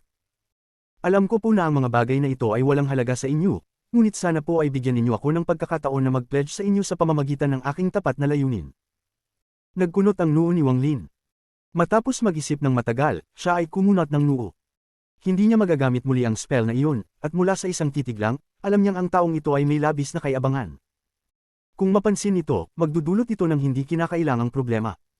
Nang makita ni Shin Gonghu si Wang Lin na umiling, agad niyang sinabi, Senior, si Junior ay sobrang tapat at hinding-hindi ito pagsisisihan kahit gaano pa katagal ang lumipas. Hanggat handa si Senior na magbigay sa akin ng ilang pointer sa panahon ng aking pambihirang tagumpay, handang isuko ni Junior ang isang bahagi ng aking kaluluwang daw para ay pangako kay Senior sa loob ng 1,000 taon. Habang nagsasalita, ang kanyang kamay ay bumuo ng isang seal at itinutok sa kanyang noo. Isang itim na liwanag na naglalaman ng kanyang domain at daw ang lumabas mula sa kanyang ulo. Sa All Heaven Star System, ang isang taong nag-pledge ay maaaring magbigay ng isang bagay na pili lamang. Ang Dao Soul ng isang tao ang pinakamahalagang bagay na maaaring ibigay. Kapag ang kanilang Dao Soul ay na-control ng ibang tao, kahit na hindi ito katulad ng kamatayan, maaari itong makaapekto sa kanilang Dao Heart. Ang mga kahihinat na nito ay may mas matagal na epekto. Ang pagbibigay ng kanyang Dao Soul ay nagpapakita ng tapat na layunin ni Shin Gonghu. Talaga siyang natakot sa titig ni Wang Lin. Mayroon siyang malabong pakiramdam na kung isusuko niya ang pagkakataong ito ngayon, pagsisisihan niya ito maghapon at magdamag. Malaki ang tiwala ni Shin Gonghu sa kanyang nararamdaman. Maraming mahahalagang desisyon sa kanyang buhay ang ginawa dahil sa kanyang pakiramdam, at sa ngayon, ang nararamdaman niyang ito ay napakalakas, kaya't pinalakas nito ang kanyang paniniwala. Habang tinitingnan ni Wang Lin si Shin Gonghu na ipinapakita ang kanyang Dao Soul, kumunat ang mga mata ni Wang Lin. Bagaman hindi niya alam kung ano iyon, naintindihan niya kung ano ang ibig nitong iparating. Matapos mag-isip ng matagal, dahan-daang nagtanong si Wang Lin, hindi mo ba ito pagsisisihan? Agad na sumagot si Shin Gonghu ng may paggalang, hindi ko po pagsisisihan, Senior. Hindi na nagsayang pa ng oras si Wang Lin. Inilabas niya ang kanyang kamay at ang Dao Soul ni Shin Gonghu ay lumipad patungo sa kanya. Ininom ito at pumasok sa kanyang Origin Soul. Matapos mailagay ang Dao Soul, tahimik na nagtanong si Wang Lin, bakit ka narito? Malungkot na ngumiti si Shin Gonghu. Ang Thunder Celestial Realm ay malapit ng magbukas, kaya't nais ko po sanang manghiram ng lugar na ito upang mag-cultivate ng ilang origin energy. Kabanata 726. Pinagmulan ng Condensing Thunder. Ang ekspresyon ni Wang Lin ay neutral habang nararamdaman ang Dao Soul ni Shin Gonghu. Ang domain ng taong ito ay katulad ng kay Ling Tianhao, ngunit may mga pagkakaiba. Gayunpaman, dahil hindi naiintindihan ni Wang Lin ang mga karanasan sa buhay ni Shin Gonghu, hindi niya nakukuha ang buong larawan. Gaano katagal bago magbukas ang Thunder Celestial Realm? Kalmadong tanong ni Wang Lin habang bahagyang ipinihit ang kanyang mga mata. Maitim na nagbigay galang si Shin Gonghu, 10 taon pa bago magbukas ang Thunder Celestial Realm. Pagkatapos, maaaring gamitin ang Thunder Furnace upang pumasok. Nag-isip ng sandali si Wang Lin. Siya ay labis na interesado sa Thunder Celestial Realm. Nang pumasok siya sa Rain Celestial Realm, hindi siya makakasipsip ng anumang Celestial Jades. Ngunit sa ngayon, maaari siyang sumipsip ng malaking halaga. Ang biyahe patungong Thunder Celestial Realm ay magdadala sa kanyang pag-cultivate sa kaganapan. Sirang-sira ang Celestial Realm. Ano ang mga limitasyon sa pagpasok sa Celestial Realm? Ang mga mata ni Wang Lin ay kumikislap habang nakatingin kay Xin Gonghu. Nagulat si Xin Gonghu. Matapos magdalawang isip ng ilang sandali, nagsimula siyang mag-isip base sa mga salita ni Wang Lin. Kalmado ang mga mata ni Wang Lin nang magsalita siya, ang matandang ito ay hindi galing sa All Heaven Star System. Ang mga walang saysay na iniisip ni Xin Gonghu ay agad na nawala. Halos sa oras na magsalita si Wang Lin, nakarating siya sa parehong sagot. Sa kanyang isipan, tanging ganitong uri ng pinagmula ng akma sa estado ni Wang Lin. Senior, ang Thunder Celestial Realm ng All Heaven Star System ay hindi gaanong sira. Ang limitasyon sa pag-cultivate ay nasa late stage ascendant. Ngunit may paraan ng Thunder Celestial Palace upang makapasok ang mga second step cultivators. Ang kondisyon ay hindi nila gamitin ang lakas na lampas sa early stage ng Nirvana Scryer. Tumango si Wang Lin at nagtanong pa ng ilang detalye. Ang Thunder Celestial Realm ay katulad din ng Rain Celestial Realm. Matapos ang mga taon, ang Rain at Thunder Celestial Realms ay parehong daan patungong Ancient Celestial Realm. Pagkatapos makuha ang impormasyon, tahimik na tumingin si Wang Lin kay Xin Gonghu at sinabi, "Kalilimutan ko na. Maaari ka nang magstay dito at mag-cultivate, ngunit huwag mong istorbohin ang matandang ito." Mabilis na tumango si Xin Gonghu. Pumunta siya dito upang mag-cultivate, ngunit siya ay malubhang nasugatan at bumagsak ang kanyang cultivation level. Mahirap makahanap ng mas magandang lugar sa loob lamang ng 10 taon. Bukod pa rito, ang pagpapagaling sa kanyang mga sugat ay aabutin ng matagal. Posibleng maayos lamang siya kapag nagbukas na ang Thunder Celestial Realm. Matapos pahintulutan ni Wang Lin na magstay siya, agad niyang naramdaman ang pasasalamat sa kanyang puso. Sa katunayan, hindi siya karaniwang makaramdam ng ganito, ngunit siya ay hindi sinasadyang nagbigay galang sa kanyang puso. Lubos siyang nabilib sa titig ni Wang Lin. Inalis ni Wang Lin ang kanyang titig at hindi na pinansin si Xin Gonghu. Umalis siya at naglakad patungo sa kalaliman ng Thunder Lake. Noong una, hindi napansin ni Xin Gonghu, ngunit mabilis siyang napabuntong hininga. Talaga namang isang taong may mas mataas na cultivation level si Wang Lin, at ang kanyang Thunder ay hindi ordinaryo. Sa kanyang cultivation, maaari lamang siyang maglakad ng 50 hakbang at hindi na makalakad pa ng isang hakbang. Gayunpaman, sinusundan niya ang mga mata ni Xin Gonghu at nakita niyang naglakad si Wang Lin ng 100 hakbang patungo sa Thunder Lake bago umupo. Humugot ng malalim na hininga si Xin Gonghu at ang mga mata niya ay punong-puno ng galang. Dahil siya ay nasugatan, tanging 10 hakbang lamang ang kaya niyang lakbayin bago hindi na siya makalakad pa. Sa puntong iyon, mabilis siyang umupo at nagsimulang mag-cultivate ng Thunder Origin Spell. Maingat ding naglakad ang Thunder Beast ni Xin Gonghu at kumuha ng ilang hakbang papasok. Minsan, ang malaking ulo nito ay tumitingin kay Wang Lin at ang mga mata nito ay puno ng takot. Isang espiritu ang hayop na ito, kaya't ang mga instincts nito ay nagdudulot ng matinding takot sa titig ni Wang Lin. Ang titig na iyon ay halos nagpalos ng isip ng Thunder Beast. Parang bumabalik ito sa kanyang pinagmulan. Hindi pa ito nakaramdam ng ganitong klaseng bagay. Hanggang ngayon, natatakot pa rin ito kay Wang Lin. Habang papatumbahin na ito, narinig ang isang malakas na alulong mula sa malayo. Dahan-daang lumapit ang Thunder Beast ni Wang Lin, at habang dumaan ito sa Thunder Beast ni Xin Gonghu, nagbigay ito ng mabagsik na titig. Natakot ang Thunder Beast ni Xin Gonghu at hindi na ito naglakas loob lumapit pa. Ang kanyang pagmamataas ay ganap na nabasag ng titig ni Wang Lin. Kung hindi sana ito tumalima dahil malapit na nitong lumaki ang mga pangil. Ang Silverhorn Thunder Beast ay umiling ng ulo at masiglang naglakad papunta sa Thunder Lake. Naglakad ito ng 10 hakbang at humiga upang sumipsip ng thunder. Sa malayo, ang Celestial Guard ay nakaupo sa isang asteroid. Ang mga mata nito ay kumikislap at paminsan-minsan ay tinitingnan si Xin Gonghu. 100 hakbang ang limitasyon ni Wang Lin, at ito ay dahil nakakita siya ng third step, na naging sanhi ng ebolusyon ng kanyang kaluluwa. Habang tinitingnan ng Thunder, pakiramdam niya ay may mga kakaibang pagbabago na katulad ng ginagamit niyang Heavenly Chop. Nang mapansin niya ang pagbabago, nagawa ni Wang Lin na maglakad ng 100 hakbang bago hindi na siya makagalaw pa. Umupo siya at nagsimulang sumipsip ng Thunder papasok sa kanyang katawan. Ang Thunder Origin Spell ay nagkuha ng Thunder at patuloy na pinipino ang Origin Energy mula rito. Habang lumilipas ang oras, malalaking halaga ng Thunder ang nagtipon mula sa lahat ng direksyon at pumasok sa kanyang katawan. Habang nagpapatuloy ang Thunder Origin Spell, dahan-daang nilalabas nito ang Origin Energy mula sa Thunder at pinapalakas ang kanyang Origin Soul. Isang komportableng pakiramdam ang dahan-daang lumitaw mula sa katawan ni Wang Lin. Nang umabot si Wang Lin sa Ascendant dahil sa Ascendant Crystal ni Zhou Yi, mayroon siyang higit na origin energy kumpara sa karamihan ng cultivators. Nangangahulugan ito na ang kanyang landas ay naging maayos, ngunit ang paggamit ng Heavenly Chop at ang laban kay Thunder the Whist ay nagdulot ng labis na paggamit ng origin energy. Dahil dito, nasa gilid siya ng pagbaba ng kanyang cultivation level.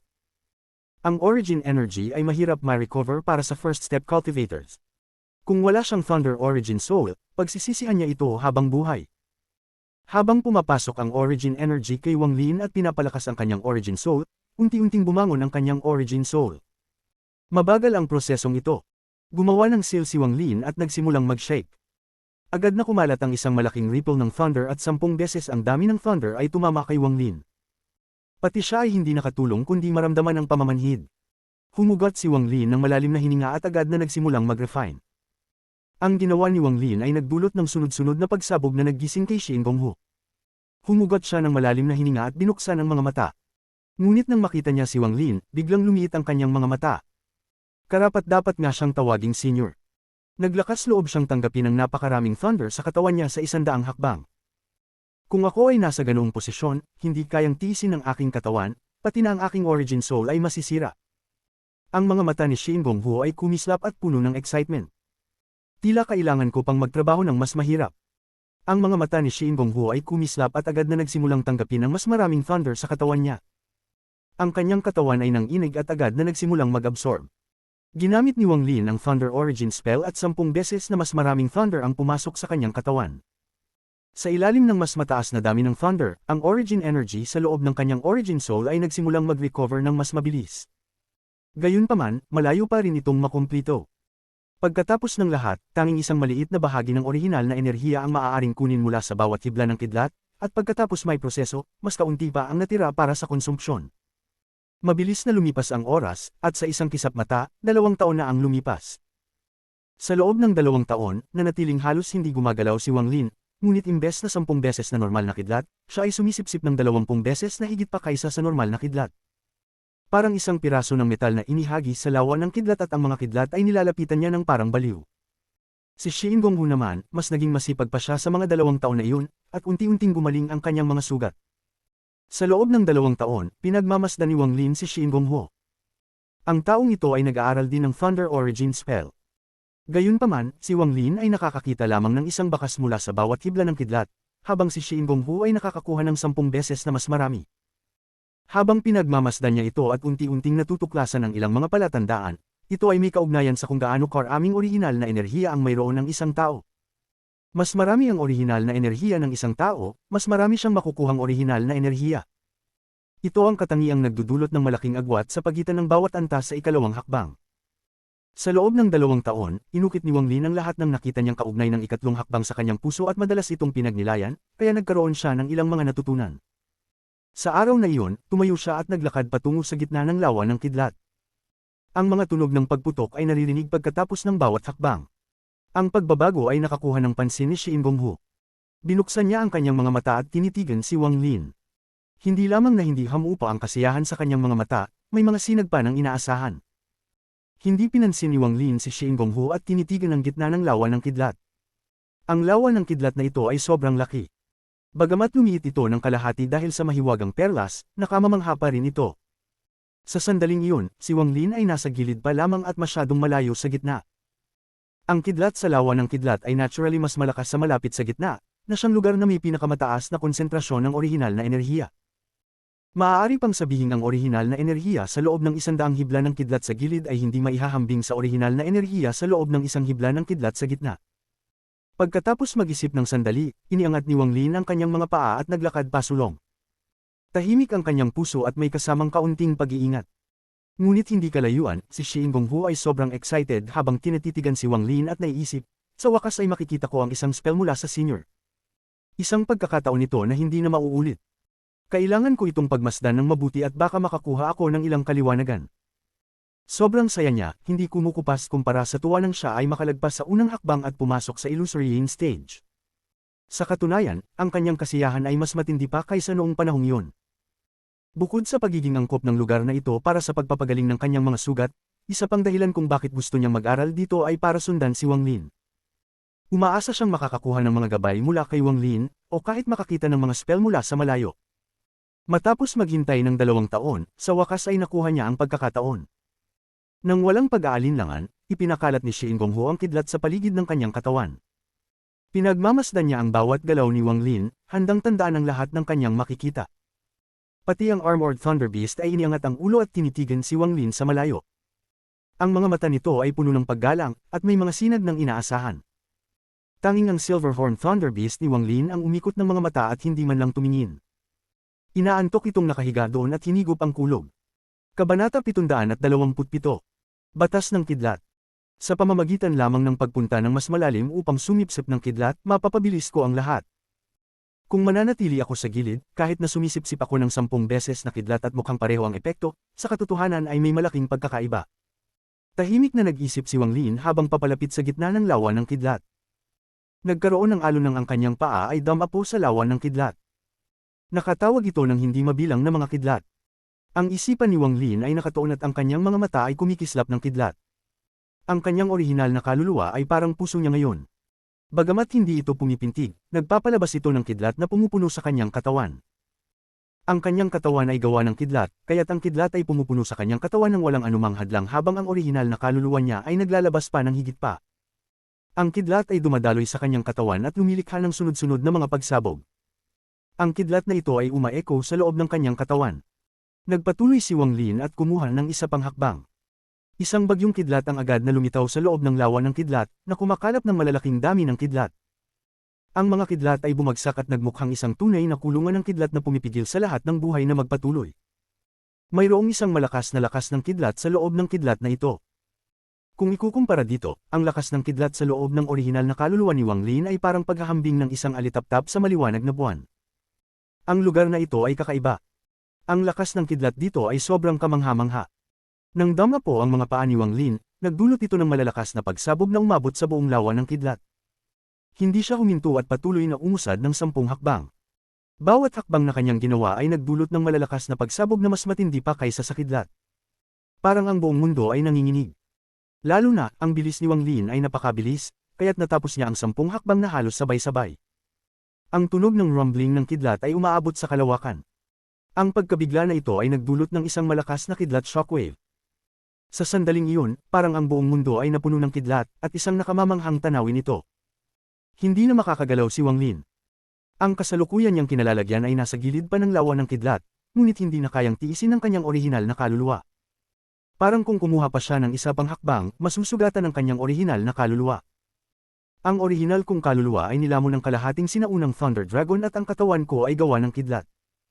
Ang buong pagkatao ko ay halos walang pinagkaiba sa tunay na kidlat, ngunit kahit ganon, kailangan ko nang tumigil dito. Ang kidlat dito ay sobrang lakas. Pakiramdam ni Wang Lin ng pag-aalangan at nagsimulang mag-isip. Hindi kalayuan, si Shin Gonghu ay nakakunot ang noo at ang mga mata niya ay nagpakita ng kaunting pagkadismaya. Ang paghanga sa kanyang mga mata ay nawala nang tinitigan niya si Wang Lin at naiisip, hindi tama ito. Sa pagpapakadalubhasa ni Senior, bakit siya tumigil dito? Baka, ang mga mata niya ay kumislap. Pati ang Thunder Beast sa tabi niya ay masusing nanunood, at ang takot sa mga mata nito ay medyo nawala. Ang Silverhorn Thunder Beast ay hindi kumilos at patuloy na nag-aaral na parang alam na nito ang magiging resulta.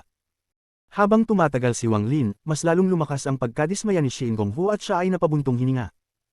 Gusto niyang makakita ng isang malakas na spell mula sa taong kanyang pinanumpaan, ngunit sa kasamaang palad, wala siyang nakita. Ang matinding pagkakaiba na ito ay nagdulot ng pagbagsak ng malakas na paghanga na nararamdaman ni Shin Gonghu kay Wang Lin. Unti-unting bumangon ang nawalang Dao Heart niya. Bagamat ang 100 hakbang ay isang hindi malalagpasan na agwat para sa akin ngayon, kapag ang aking pagpapakadalubhasa ay pumutok sa Nirvana Scryer stage, tiyak ay makakamit ko ang mga simpleng 100 hakbang. Ngunit bilang isang senior, paano siya naging ganito lamang kalakas? Ang ekspresyon ni Shin Gonghu ay naging malungkot at nagsimula siyang magmasid ng mabuti. Tinitigan ni Wang Lin ang lawa ng kidlat sa harap niya. Sa sandaling iyon, para siyang nakalimot sa lahat ng bagay. Nawala ang lahat ng nasa paligid niya, at parabang ang lawa ng kidlat na lamang ang natira. Parang noong siya ay nasa labas ng gate at tinitingnan ng puwang, sa loob ng espasyo ng perlas na tumataliwas sa langit. Parang noong panahong iyon, nakalimutan niya ang kanyang sariling katawan at tinitigan lang ang walang katapusang lawa ng kidlat. Pagkalipas ng hindi tiyak na oras, matapos makalimutan ng oras, at makalimutan ng lahat, gumalaw ang katawan ni Wang Lin. Pumunta siya ng walang pakialam. Ang hakbang na iyon ay napaka-comfortable, ngunit parang bumagsak ito sa tamang oras. Isang kidlat ang damapo sa ilalim ng kanyang mga paa. Para bang tinapakan niya ang kidlat na iyon. Ang unti-unting pagpawala ng paghanga ni Shin Gong-hu at ang malungkot na ekspresyon nito ay nagulat. Parang nakakuha siya ng kaliwanagan ngunit hindi niya ito maunawaan. Ang Armored Thunder Beast ay nagulat din. Pinakitang kumurap ang mga mata ng hayop habang tinitingnan si Wang Lin. Walang ekspresyon si Wang Lin. Manhid ito. Ang mga mata niya ay walang laman habang kumuha siya ng isa pang hakbang. Kagaya ng nakaraang pagkakataon, sa sandaling damapo ang kanyang paa, may damapo na kidlat na tinapakan niya. Hindi nagtagal, kumuha si Wang Lin ng isa pang hakbang. Mula simula hanggang wakas, siya ay lubos na walang pakialam, parang hindi siya naglalakad patungo sa lawa ng kidlat kundi parang papasok sa kanyang sariling bakuran. Sa bawat hakbang na ginawa niya, mayroong kidlat sa ilalim ng kanyang mga paa. Biglang bumukas ang mga mata ni Shin Gong-hu. Ang mga mata niya ay puno ng pagkabigla at huminga siya ng malalim. Ang nawawalang paghanga ay nagpakita ng mga senyales ng pagbabalik at agad na nawala ang pagkadismaya. Habang tinitingnan niya si Wang Lin, ang pagkabigla sa kanyang mga mata ay lalong lumakas. Sa kanyang mga mata, baka isang pagkakataon lang yun. Kahit na 2 beses o 3 beses, maaari pang ituring na aksidente o swerte. Ngunit isang kidlat ang laging dumarapo sa ilalim ng bawat hakbang ni Wang Lin. Hindi na ito maaaring ipaliwanag ng mga salitang, aksidente, at swerte. Sa kanyang mga mata, ito ay isang bagay na ganap na imposibleng mangyari. Ito ay ganap na lampas sa kanyang imahinasyon. Sa sandaling ito, sa kanyang mga mata, naging master si Wang Lin ng lahat ng kidlat sa buong mundo. Ang kakaibang galaw ng lawa ng kidlat ay malinaw na tinatanggap si Wang Lin. Tinatanggap, oo, tinatanggap siya. Ang pagkabigla sa mga mata ni Shin Gong-hu ay lalo pang lumakas at napuno ang kanyang katawan. Sa sandaling iyon, isang pakiramdam ng kasiyahan ng damaloy sa kanyang katawan na parang isang bagyong dumaan. Naghintay siya ng 2 taon upang makita ang mga spell na ganito. Biglang itinaas ng Armored Thunder Beast ang ulo nito. Ang pakiramdam ng paghanga ay muling lumitaw sa loob ng Thunder Beast na ito. Ang pagkaunawan nito sa kidlat ay higit pa sa pagpapakadalubhasa ng kanyang amo. Sa pananaw nito, hindi tinatanggap ni Wang Lin ang lawa ng kidlat, kundi ang bawat hakbang ni Wang Lin ay tinatamaan ang ugat ng lawa ng kidlat. Hindi kalayuan, ang Silverhorn Thunder Beast na hindi kailanman tumingin at tila hindi gustong tingnan si Wang Lin ay biglang tumayo. Ang mga malalaking mata nito ay puno ng hindi pa nakikitang takot habang tinitingnan si Wang Lin. Sa mga mata ni Wang Lin, ang kanyang nakikita ay hindi na ang lawan ng kidlat kundi mga sinag ng liwanag na dumarating at nawawala. Sa bawat pagsabog ng kanyang paa, palaging may liwanag sa ilalim ng kanyang mga paa. Parang nakakuha siya ng kaliwanagan sa kanyang puso, para bang ito ang pinakatamang paraan. Kumuha siya ng hakbang at tila nakalimutan ng lahat. Ang katawan ni Shin Gong-hu ay nanginginig at hindi siya naglakas loob na pumikit.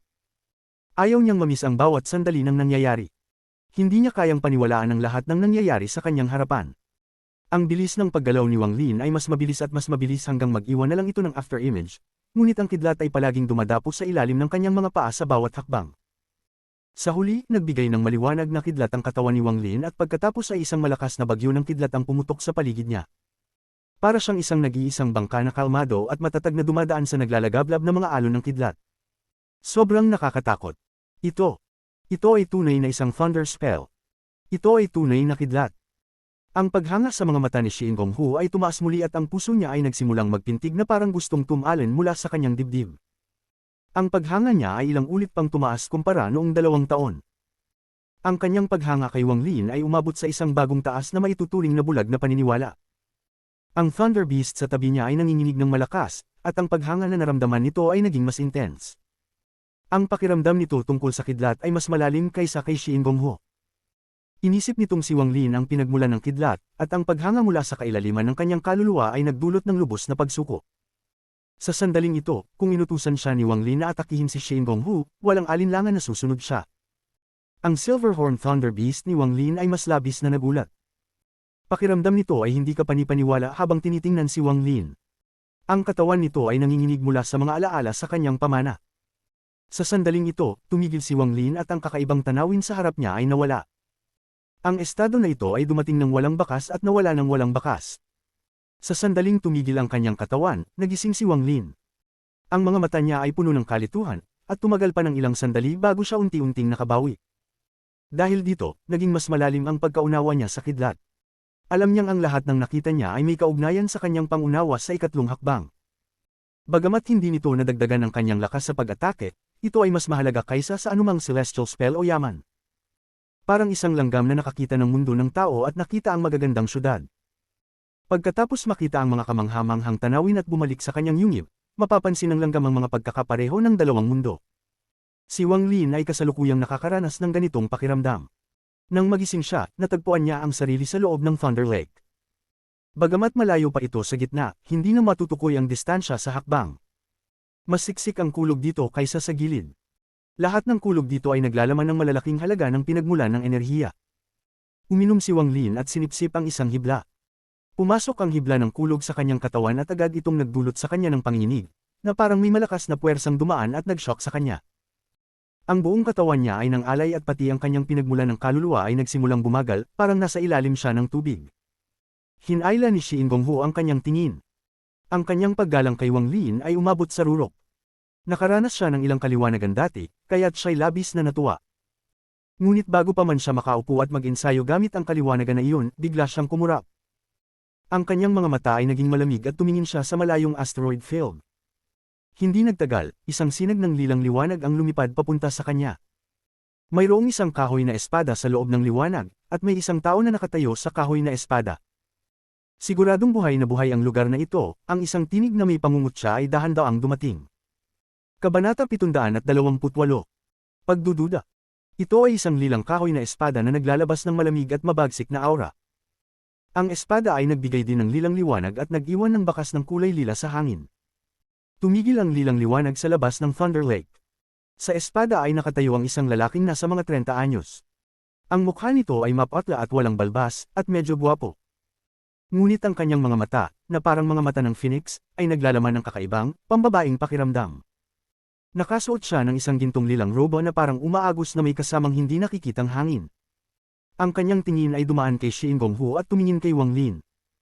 Ang nakita ng lalaki ay nagdulot ng bahagyang pag-urong ng kanyang mga pupil, at agad na nagbukas ang lahat ng mga butas sa kanyang katawan. Nang lumitaw ang taong ito, ang ekspresyon ni Shi Ingonghu ay naging malungkot. Tumayo ang Thunder Beast sa tabi niya at umungol, ang mga mata nito ay puno ng galit. Tungkol sa Silverhorn Thunder Beast, iniwasan nito ang tingin kay Wang Lin at tumingin kay Zhang Kunglai. Ang mga mata nito ay puno ng paghamak habang nakahiga ito at nagsimulang maglaro sa mga kulog na nakapaligid dito. Ang mga hibla ng kulog ay lubos na sumusunod sa utos nito. Kumilos sila sa paligid ng katawan nito parang maliliit na kamay na kumakalabit ng pangangati. Hindi kalayuan, sa isang asteroid, ang Celestial Guard ay nakaupo lang at hindi tumingin. Kung ang taong ito ay maghahasik ng panganib sa kanyang amo, agad itong aatakihin kahit pa kailangan niyang isakripisyo ang sarili. Ito ay dahil sa imprint na iniwan sa kanyang kaluluwa. Ngunit kung walang banta sa kanyang amo, ang taong ito ay pwedeng magpatay ng 100,000 tao at hindi siya gagalaw. Sinabi ni Shi Ingonghu, Zhang Kunglai.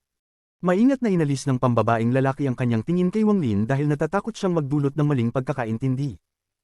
Sa kanyang pananaw, kahit na ang antas ng pagsasanay ng taong ito ay nasa huling yugtong ng Ascendant, ang makapasok sa loob ng Thunder Lake ay labis na kakaiba. Maliban na lamang kung ang taong ito ay may itinatagong hindi maipaliwanag na makapangyarihang yaman, tiyak ay tinatago niya ang tunay na antas ng kanyang pagsasanay. Nakita rin niya ang Silverhorn Thunder Beast sa gilid ng Thunder Lake at ang puppet. Lumalim ang kanyang pagdududa. Iniisip niya, tiyak may itinatago siyang yaman. Imposibleng tinatago lang niya ang antas ng kanyang pagsasanay. Pero bakit dalawang Thunder Beast ang nandito? Maari bang siya isang sugo ng Thunder Celestial Temple? Matapos lahat, ang pumasok sa loob ng inner ring ng Thunder Lake ay isang nakakatakot na bagay. Kahit ang pinakamataas na level ng corporeal yang cultivation ay imposibleng makapasok sa loob ng inner ring. Ito ay si Shi Ingonghu ng Shi Ingong family. Hindi kita nakilala kanina. Mukhang bumaba ang antas ng iyong pagsasanay. Ang pambabaeng lalaki ay tumutok at tinignan si Shi Ingonghu. Si Shi Ingonghu ay hamalingging sa kanyang isipan ngunit hindi nagbago ang kanyang ekspresyon. Ngunit ang kanyang mga mata ay medyo malungkot habang mahinahong nagsabi, ang lugar na ito ay hindi para sa iyo. Bakit hindi ka pa umalis? Bagamat siya ay sugatan at hindi pa nakakabawi, sa kabila ng presensya ni Wang Lin, handa pa rin siyang magsalita ng ganito kahit na ang pinuno ng Thunder Celestial Temple pa mismo ang dumating. Si Zhang Kunglai ay nagkunwaring mag-isip at tumingin kay Wang Lin. Dahan-dahan niyang sinabi, malalaking salita. Ang lugar na ito ba ay sa Shi Ingong family mo? Hindi mo ba papayagan ng mga hindi kasali na pumasok dito basta't may dinala ka lamang na batang disipulo upang mag-ensayo? Si Shi Ingonghu ay umismid ngunit hindi nagbigay ng paliwanag. Siya'y malamig na nagsabi, kung hindi ka aalis sa loob ng 3 hininga, mas mabuti pang huwag ka nang umalis. Talaga siyang ayaw sa talentadong tao mula sa Zon family. Kung hindi lang dahil magkalapit ang kanilang lakas, matagal na silang naglaban. Kung si Zon Kunglai ay magpapatuloy sa pagiging hindi nagpapasalamat at manggugulo sa pagsasanay ng kanyang senior, siya ay aatakihin kahit na may mga sugat. Basta't tinitigan siya ng senior sa ganung paraan, tiyak na malalanta si Zon Kunglai. Matapos lahat, hindi naman siya isang sugo ng Thunder Celestial Temple. Kahit na mahirap pumatay, basta't nandyan ang senior, madali na lang yun. Pinaikit ni Zon Kunglai ang mga mata at mabilis na umatras. Isang maingat na tao siya, kaya't habang umaatras, ang mga mata niya ay napako kay Wang Lin, na nasa kalalimin ng Thunder Lake. Lalong lumalim ang kanyang pagdududa. Bakit kaya ganito magsalita si Shin Gonghu? Ang mga sugat niya'y madali nang matutukoy ng sinumang may mata. Nagpapanggap lang kaya siya? Kung hindi siya nagpapanggap, tiyak may dahilan siya, pwede kaya itong batang disipulo. Si Zon Kunglai ay nag-isip ng marami sa isang saglit. Ang 3 hininga ay lumipas na. Si Shin Gonghu ay ngumiti at tumayo. Ang kulog ay agad na pumasok sa kanyang katawan at nagbigay ng tunog ng pagsabog. Tumakbo siya at ang Thunder Beast ay umatungal habang sumunod sa kanya. Ang pagkakaiba lang, nang lumabas ito, hindi sinasadya na tumingin sa Wang Lin. Ang mga mata nito ay puno ng paghanga at walang kahit anong pagdududa. Ang titig ng Thunder Beast ay nagdulot ng panginginig sa isipan ni Zon Kunglai. Bagaman isang mahinahong tao si Shin Gonghu, ibang-iba ang Thunder Beast. Hindi dapat mag-isip ng malalim ukol sa impormasyong ipinakita ng mga mata ng Thunder Beast. Ang sagot na ipinasikat ng kanyang titig ay nagpatagilid sa isipan ni Zon Kunglai. Dahil sa kanyang maingat na personalidad, agad siyang umatras ng walang pag-aalinlangan at sumigaw, Shin Gonghu, ako'y isang maingat na tao. Kung maglalaban tayo dito, tiyak na maaabala ang pagninilay ng iyong junior. Kung nais mong maglaban, magtungo tayo sa labas ng asteroid field at doon maglaban. Malinaw ang diin sa salitang junior. Naging malamig ang titig ni Shin Gonghu habang siya ay lumabas mula sa Thunder Lake at ngumisi. Bakit pa magpapakasalimuot? Dito na lang tayo. Habang patuloy na nagiging ganito si Shin Gonghu, lalong naramdaman ni Zon Kunglai ang pagdududa. Mas gusto niyang umatras kaysa mag-atake. Malinaw na tinatangka ni Shin Gonghu na pilitin siyang maglaban. Habang iniisip ang titig ng Thunder Beast, isang kakaibang ideya ang sumak sa isipan ni Zon Kunglai. Ang kanyang mga mata ay kumislap, nagtakda ng isang senadoryas gamit ang kamay, at isang sinag ng Purple Thunder ang lumitaw mula sa kanyang palad. Ang kahoy na espada sa ilalim niya ay naglabas ng malakas na enerhiya ng espada. Ang dalawang lakas ay naghalo upang magbuo ng isang malakas na presyon. Ang malakas na presyon na ito ay naglalaman ng pinagmulan na enerhiya. Ito ay unang spell pa lamang, ngunit ginagamit na niya ang orihinal na spell. Malinaw na si Zon Kunglai ay labis na maingat sa laban na ito. Ang laban ay halos magsimula na. Naglakad si Shin Gonghu at itinuro ang kanyang kamay sa langit, na parang nagbabalak ng magtawag ng lightning ng Divine Retribution. Ang Thunder Beast sa tabi niya ay umatungal at nagtipon ng maraming kidlat patungo sa kanyang katawan. Ang kanilang dalawa ay lumilikha ng isang nakakagulat na tanawin. Ngunit, sa eksaktong sandaling iyon, dahan-daang binuksan ni Wang Lin ang kanyang mga mata at tahimik na nagsabi, Shin Gonghu, hindi kita tutulungan sa laban na ito. Gawin mong isang pagsubok ito para sa iyong pag-promise sa ilalim ko. Kung matalo ka, ibabalik ko ang iyong Dao Soul sa iyo. Ang ekspresyon ni Wang Lin ay neutral, ngunit lihim siyang nababahala. Wala siyang laban kay Shin Gonghu o kay Zon Kunglai. Kapag natalo si Shin Gonghu, mapapalagay siya sa masamang kalagayan. Nais sana niyang makahanap ng isang tahimik na lugar upang magnilay, ngunit tila hindi na niya ito makakamtan. Matapos lumitaw ang magulong si Zon Kunglai, mabilis na nag-isip si Wang Lin at sinabi ang mga salitang iyon. Ang katawan ni Shin Gonghu ay nayanig at ang kanyang hangarin sa laban ay umabot sa pinakamataas na antas. Nakatingin siya kay Zon Kunglai ngunit magalang na sumagot kay Wang Lin. Ang Lord ay makakapagpahinga ng buo. Hindi matatalo si Shin Gonghu. Malalim na huminga si Shin Gonghu habang hinahanap ang kanyang bag ng pagkakaroon at kinuha ang isang bote ng mga gamot. Nagbago ang ekspresyon ni Zon Kunglai ng malaki. Sa sandaling sinabi ni Wang Lin ang mga salitang iyon, nakita niya ang nakatagong paggalang sa mga mata ni Shin Gonghu. Nang makita niya ang ganitong uri ng saloobin, naisip niyang nagkamali ang kanyang mga mata. Gayun din, ang katawan ng Thunder Beast ay nayanig ng magsalita ang tao. Tila takot na takot ito. Lalo na, ang tao ay nagsalita tungkol sa pag-promise. Ang impormasyong ito ay nagdulot ng malalim na pagkabigla sa isipan ni Zon Kunglai. Kung ito lang ay nakapagbigay ng duda sa kanya, ang sagot ni Shin Gonghu ay talagang nagpakita ng gulat kay Zon Kunglai. Sapat upang magpagalitin ng bawat buhok sa kanyang katawan. Lord! Ang salitang ito ay hindi basta-basta sinasabi sa All Heaven Star System. Lalo na para sa mga cultivator na tulad nila sa ikalawang hakbang. Tanging pagkatapos mag-promise sa isang makapangyarihang nilalang, maaaring tawagin ng isang tao ang isa bilang Lord. Hindi pinaghihinalaan ni Zon Kunglai na nagkukunwari si Shin Gonghu, dahil wala ng halaga ang lahat ng ito. Si Shin Gonghu ay napakataas ng pagtingin sa sarili at hindi siya ang klase ng tao na mas gugustuhin pang mamatay kaysa magpakahiya. Bukod dito, kahit maglaban silang dalawa, magiging napakahirap para sa isa sa kanila na mamatay. Pinakamataas ay mapapaluhod lamang sila. Pati si Zon Kunglai mismo ay hindi basta tatawag ng Lord para lamang makaiwas sa isang laban na hindi magpapasya sa kanyang buhay at kamatayan. Pagkatapos pagsamahin ito sa kanyang mga naunang hinuha, ang kakaibang ideya ay muling sumak sa kanyang isipan. Ang mga mata niya ay puno ng takot, na parang hindi pa rin siya makapaniwala. Baka hindi ang tao na ito ay umaasa sa isang magical na yaman upang pumasok sa loob ng Thunder Lake kundi nagtago ng kanyang cultivation. Kung hindi, paano niyang pinilit si Shin Gonghu na mag-promise at tawagin siya ng Lord? Hinay pa ni Zon Kunglai ang malamig na hangin at agad umatras muli. Mabilis niyang binago ang kanyang isipan at agad na nagsabi, Brother Shin Gonghu, huwag magmadali. Nagiging malamig ang mga mata ni Shin Gonghu at piniga ang bote ng gamot sa kanyang kamay. Isang pulang pil ang naroon at kanyang nilunok. Ang kanyang aura ay naging marahas at malupit agad pagkatapos nito. Zon Kunglai, labanan mo ako. Sumigaw si Shin Gonghu, itinuturo ang kanyang kanang kamay sa langit. Ang pinagmula ng enerhiya sa loob ng kanyang katawan ay sumabog at sa isang iglap, isang kidlat na parang dragon ang bumagsak mula sa kalawakan. Ang galaw na ito ay nakaapekto sa Thunder Lake. Walang katapusang mga kidlat ang nagsama-sama patungo kay Shin Gonghu. Nang makita ni Wang Lin ang orihinal na spell ni Shin Gonghu, ang kanyang mga mata ay nagningning ng kakaibang liwanag. Ang spell na ito ay malakas. Ito ay gumagamit ng sariling enerhiya ng isang tao upang magtawag ng Heavenly Thunder. Hindi ito mahina kumpara sa Origin Furnace spell. Bagamat hindi ito kasing luhal ng Origin Furnace spell, ito ay mas malakas pa. Nagbago ang ekspresyon ni Zon Kunglai at umatras muli. Kasabay nito, ang kanyang paa ay gumalaw at ang kahoy na espada ay lumipad. Itinutok niya ang espada at ito'y sumabog. Ang kahoy na espada ay nabalot ng isang purple na liwanag at nagdala ng isang malakas na pag-uga. Ang mga mata ni Shin Gonghu ay puno ng hangarin sa laban. Nais niyang ipakita ang buong lakas niya sa laban na ito dahil nanunood ang senior. Kabanata 729. Ang Astig ko. Si Shin Gonghu ay naglabas ng isang malakas na alulong. Bahagyang nanginginig ang kanyang kamay dahil sa mga sugat.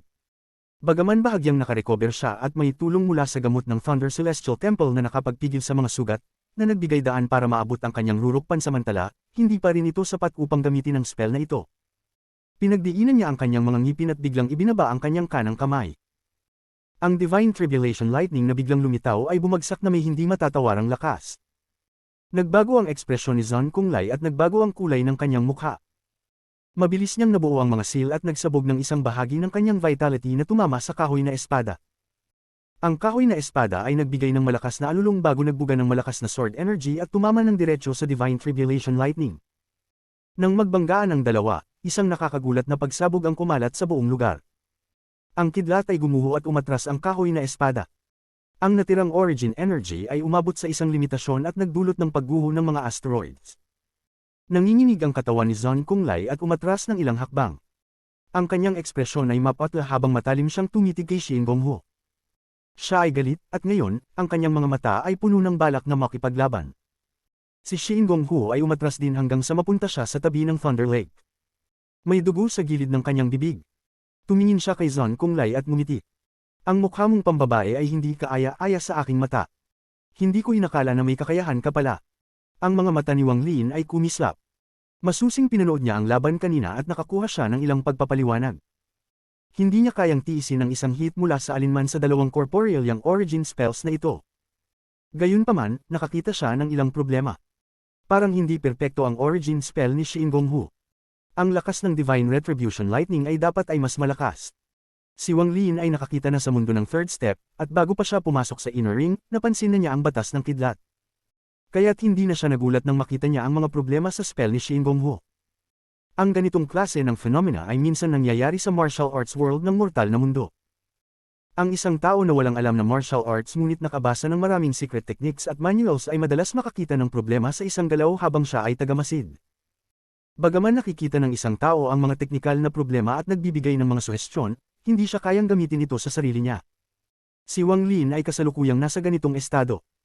Ang kanyang mga mata ay kumislap at sinabi, Shin Gong-hu, ang iyong origin spell ay naglalaman ng lakas ng kidlat, ngunit wala ang kaluluwa ng kidlat.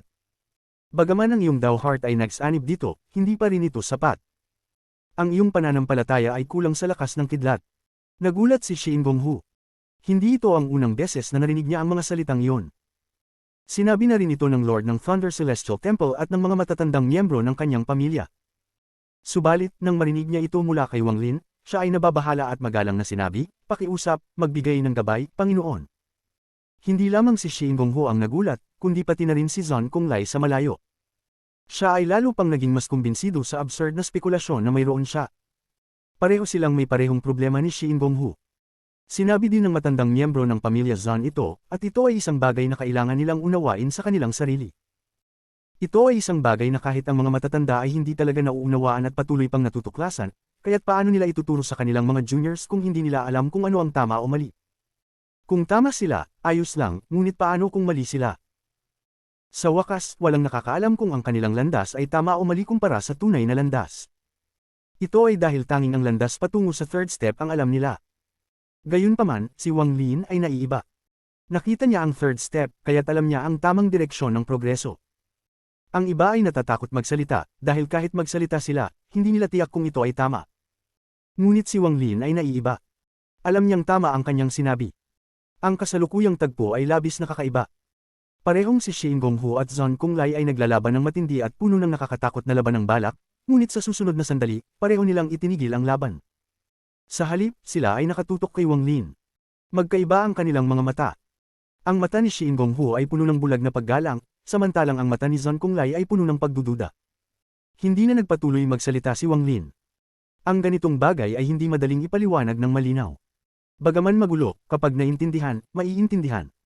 Kung hindi, kailangan nila ng pagkakataon, kung hindi, hindi nila ito maiintindihan. Habang nag-iisip, itinataas ni Wang Lin ang kanyang kanang kamay at basta nalang pinisil ang hangin. Isang hibla ng kidlat ang bumagsak sa kanyang palad. Sa mata ni Shin Gong-hu at Zhon Konglai, ang lakas ay hindi ganoon kalakas. Ngunit, ang nangyari pagkatapos ay nagdulot ng pagkabigla sa kanilang dalawa. Ang mga mata ni Wang Lin ay kumislap ng isang kakaibang liwanag habang nakatingin siya sa hibla ng kidlat at ipinagpag ang kanyang kanang kamay. Ang hibla ng kidlat ay nawala, at ang natira ay isang kumikislap na liwanag. Hindi ito tumagal ng matagal at bumagsak pagkatapos ng ilang saglit. Isinara ni Wang Lin ang kanyang mga mata upang itago ang pagkaubos ng kanyang lakas. Kung hindi dahil sa sobrang delikadong sitwasyon, hindi niya sana binother na magpanggap. Habang isinara ni Wang Lin ang kanyang mga mata, dahan-dahan niyang sinabi, naiintindihan niyo ba? Origin, bumalik sa origin, kumislap ng maliwanag ang mga mata ni Shin Gong-hu at nanginig ang kanyang katawan mula sa kasiyahan. Lumuhad siya kay Wang Lin nang walang alinlangan. Ang kanyang paggalang kay Wang Lin ay tumaas na halos umabot sa pagsamba. Bigla siyang nakapagbigay ng liwanag na parabang isang layer ng papel ang napunit. Sa sandaling iyon, naisip ni Shin Gong-hu ang tamang landas. Bigla niyang tiningnan si Zhon Konglai nang may kumikislap na mga mata at sinabi, magsimula tayong maglaban muli. Sa puntong ito, nang inig ang balat ni Zhon Konglai at ang kanyang spekulasyon kay Wang Lin ay umabot na sa pinakamataas na antas. Wala na siyang pagdududa sa absurd na ideya na mayroon siya. Lumakad siya ng ilang hakbang pa at pagkatapos ay yumuko kay Wang Lin at magalang na sinabi, ang junior po ay si Zhon Konglai. Hindi ko po alam na ang senior ay nagkakaroon ng pagsasanay dito. Patawad po at sana ay mapatawad ninyo ako. Aalis na po agad ako. Tumingin siya kay Shin Gong-hu na may inggit. Naintindihan na niya kung bakit isang taong kasing yabang ni Shin Gong-hu ay magpapasakop sa iba. Ang boses ni Zhon Konglai ay may halong kirot habang itinaas ang kanyang mga kamay at sinabi, maligayang bati, Brother Shin Gong. Hindi nagsalita si Shin Gong-hu at tiningnan lang siya ng malamig. Hindi naman inalintanan ni Zhon Konglai ito at tumawa. Brother Shin Gong, nakatanggap na ako ng summon book mula sa Thunder Celestial Temple. Sa hinaharap, pareho tayong magiging mga mensahero ng Thunder Celestial Temple. Yumuko siya muli kay Wang Lin bago lumingon at umalis. Hindi siya pinigilan ni Shin Gong-hu, ngunit ang mga mata nito ay naging malamig. Tahimik na nagtanong si Wang Lin, ano ang summon book? Agad na humarap si Shin Gong-hu at magalang na nagsabi, ang summon book ay isang token ng komunikasyon mula sa Thunder Celestial Temple. Ang sinumang kandidato na magiging mensahero ng Thunder Celestial Temple ay makakatanggap ng summon book. 3 buwan bago magbukas ang Thunder Celestial Realm, muling inaayos ng Thunder Celestial Hall ang kanilang mga mensahero. Kung may mga mensahero na nawawala, maghahanap ng kandidato upang magtulungan para sa posisyon. Sa kasalukuyan, kung walang aberya, malaki ang posibilidad na si Zhang Konglai ang mananalo. Tumango si Wang Lin ng bahagya. Hindi na siya nagsalita at patuloy na nilalamon ang kidlat at ginagawang origin energy. Nagpakita ng kasiyahan ng mga mata ni Shi Ingonghu. Nakakuha siya ng enlightenment kanina at agad siyang umupo sa tabi ng Thunder Lake upang mag-ensayo. Dumaan ang panahon. Sa isang kisap mata, lumipas ang 8 taon. Kasama ang 2 taon bago yun, 10 taon ang dumaan ng mabilis. Ang origin energy sa loob ni Wang Lin ay unti-unting naging matatag habang patuloy niyang nilalamon ang origin energy gamit ang Thunder Origin Spell. Ang kanyang origin soul ay puno at hindi na kayang mag-absorb pa. Alam ni Wang Lin na dahil hindi pa siya nakakapag-level up sa mas mataas na step, hindi siya makakapag-absorb pa ng mas maraming origin energy. Ang pinakamahalagang bagay ngayon ay makapag-breakthrough sa kanyang sariling cultivation. Tumayo siya at tiningnan ang kidlat sa paligid. Ang 10 taon ng pakikipag-ugnay ay nagbigay sa kanya ng mas malalim na pag-unawa sa kidlat. Parang nakikita na niya ang pinagmulan ng kidlat, bagaman medyo malabo. Lumipat ang kanyang katawan at umalis siya sa inner part ng Thunder Lake. Pumunta siya sa gilid. Si Shi Ingonghu ay pinaalis na ni Wang Lin 3 taon na ang nakalilipas. Bagaman ginagalang siya ng taong ito, hindi naging komportable si Wang Lin. Bago umalis si Shi Ingonghu, nag-iwan siya ng message jade. Dumating ang Silverhorn Thunder Beast. Umakyat si Wang Lin sa Thunder Beast at ito ay naging isang kidlat na umalis mula sa lugar na iyon. Muling bumalik sa anino ni Wang Lin ang Celestial Guard. Dahil sa pagkakaroon ng 10 taon ng pagsasanay sa Thunder Lake, tumaas ang bilis ng Thunder Beast. Tinahak nito ang asteroid field at nawala sa mga bituin. Alam na ni Wang Lin ang mga pagbabago na nangyari sa Heaven-defying Bead. Hindi lang ang 3 kaluluwa na nasa loob nito ang hindi naapektuhan, kundi lalo pa silang nagniningning kaysa dati. Kailangan kong pumunta sa Thunder Celestial Realm na magbubukas sa loob ng 20 taon. Ngunit sa ngayon, kailangan kong maghanap ng isang tagong lugar upang mapataas ang aking cultivation level. Gayun din, dahil sa pagbabago sa Heaven-defying Bead, hindi na nito kailangan ang lakas ng 5 elemento. Ano ang kailangan nito ngayon? Nagsimula mag-isip si Wang Lin sa likod ng Thunder Beast. Ang Heaven-defying Bead ay nahati sa Yin at Yang. Hindi ito pinagsama, kaya naguguluhan si Wang Lin. Sun at Moon, Yin at Yang, habang nag-iisip si Wang Lin, dumaan ang Thunder Beast sa kalawakan na puno ng mga bituin. Matapos ang hindi tiyak na oras, tinapik ni Wang Lin ang kanyang bag at isang jade ang lumitaw sa kanyang kamay. Ito ay isang bagay na iniwan ni Shi Ingonghu. Isa itong detalyadong star map ng Southern Domain ng All Heaven Star System. May detalyadong mga pagpapaliwanag dito kaya't hindi maliligaw si Wang Lin hanggat hawak niya ito. Ang lugar sa harap niya ay tinuturing na kagubatan ng Southern Domain. Karamihan sa mga planeta dito ay desyertong walang anumang espesyal na katangian. Bihirang dumaan dito ang mga malalakas na cultivators. Gayunpaman, may mga mortal na nakatira sa mga planetang ito kasama ang ilang mababang ranggong cultivation families. Sa loob ng 20 taon, kailangan kong maghanda para sa pagpunta sa Thunder Celestial Realm. Gayun din, ang ilang mga spell ko ay kailangan ng ilang mga adjustments. Marami sa mga spell ko ay hindi naaayon sa 3rd step na nakita ko. Kung magpapatuloy ako sa paggamit ng mga ito, magiging mali ang landas na tatahakin ko. Lalo na ang mga kaluluwang nagrereklamo na kailangan ko ng kolektahin para sa aking Underworld River. Gayun din, panahon na upang magkaroon ako ng sariling cultivation planet sa All Heaven Star System. Habang nag-iisip si Wang Lin, kumislap ang kanyang mga mata. Sa harap niya ay isang planetang nasira. Puno ito ng vitality, kaya't ibig sabihin nito ay may maraming mortal na nakatira dito. Pinili niya itong lugar dahil ito ay kahawig ng planet Suzaku. Medyo nangungulila siya. Lumundag si Wang Lin mula sa Thunder Beast. Pagkatapos niyang gawin iyon, naglabas ito ng malungkot na hiyaw at walang magawa itong naging war chariot bago pumasok sa bag ni Wang Lin. Habang papalapit siya sa planeta, biglang nagbago ang ekspresyon ni Wang Lin. Mula sa kanyang bag, isang malakas na pag-alon ang nagmula sa loob ng Celestial Sword. Ang alon na ito ay naglalaman ng isang makapangyarihang aura at sinaunang sword intent. Hayop na sword intent, nasakop ka na ng lolo Shu mo. Mula ngayon, ako ang tunay na espiritu ng espada. Ang astig ko. Ang astig ko. Kabanata 730. Ang aking cultivation na planeta. Ang ekspresyon ni Wang Lin ay kakaiba habang tinitingnan ang kanyang bag ng holding. Ang bag ay naglalabas din ng isang makapangyarihang sword intent kasabay ng isang arroganting aura na tila handang sumabog. Little Lindsay, hindi mo pa rin ba pinapalabas si Lord Shu? Sabihin ko sa'yo, astig na ako ngayon. Ang matinding boses ni Shu Liguo ay mula sa loob ng bag. Ang bag ng holding ay nanginginig ng malakas na parang isang puwersa mula sa sinaunang panahon ay malapit ng sumabog. Habang ang puwersa ay umabot sa sukdulan, ang mga mata ni Wang Lin ay kalmado nang siya ay malupit na tumama sa bag ng holding. Agad na hamina ang matinding boses ni Shu Liguo. Pati ang matinding sword intent ay napigil at hindi na nakalabas. Oh!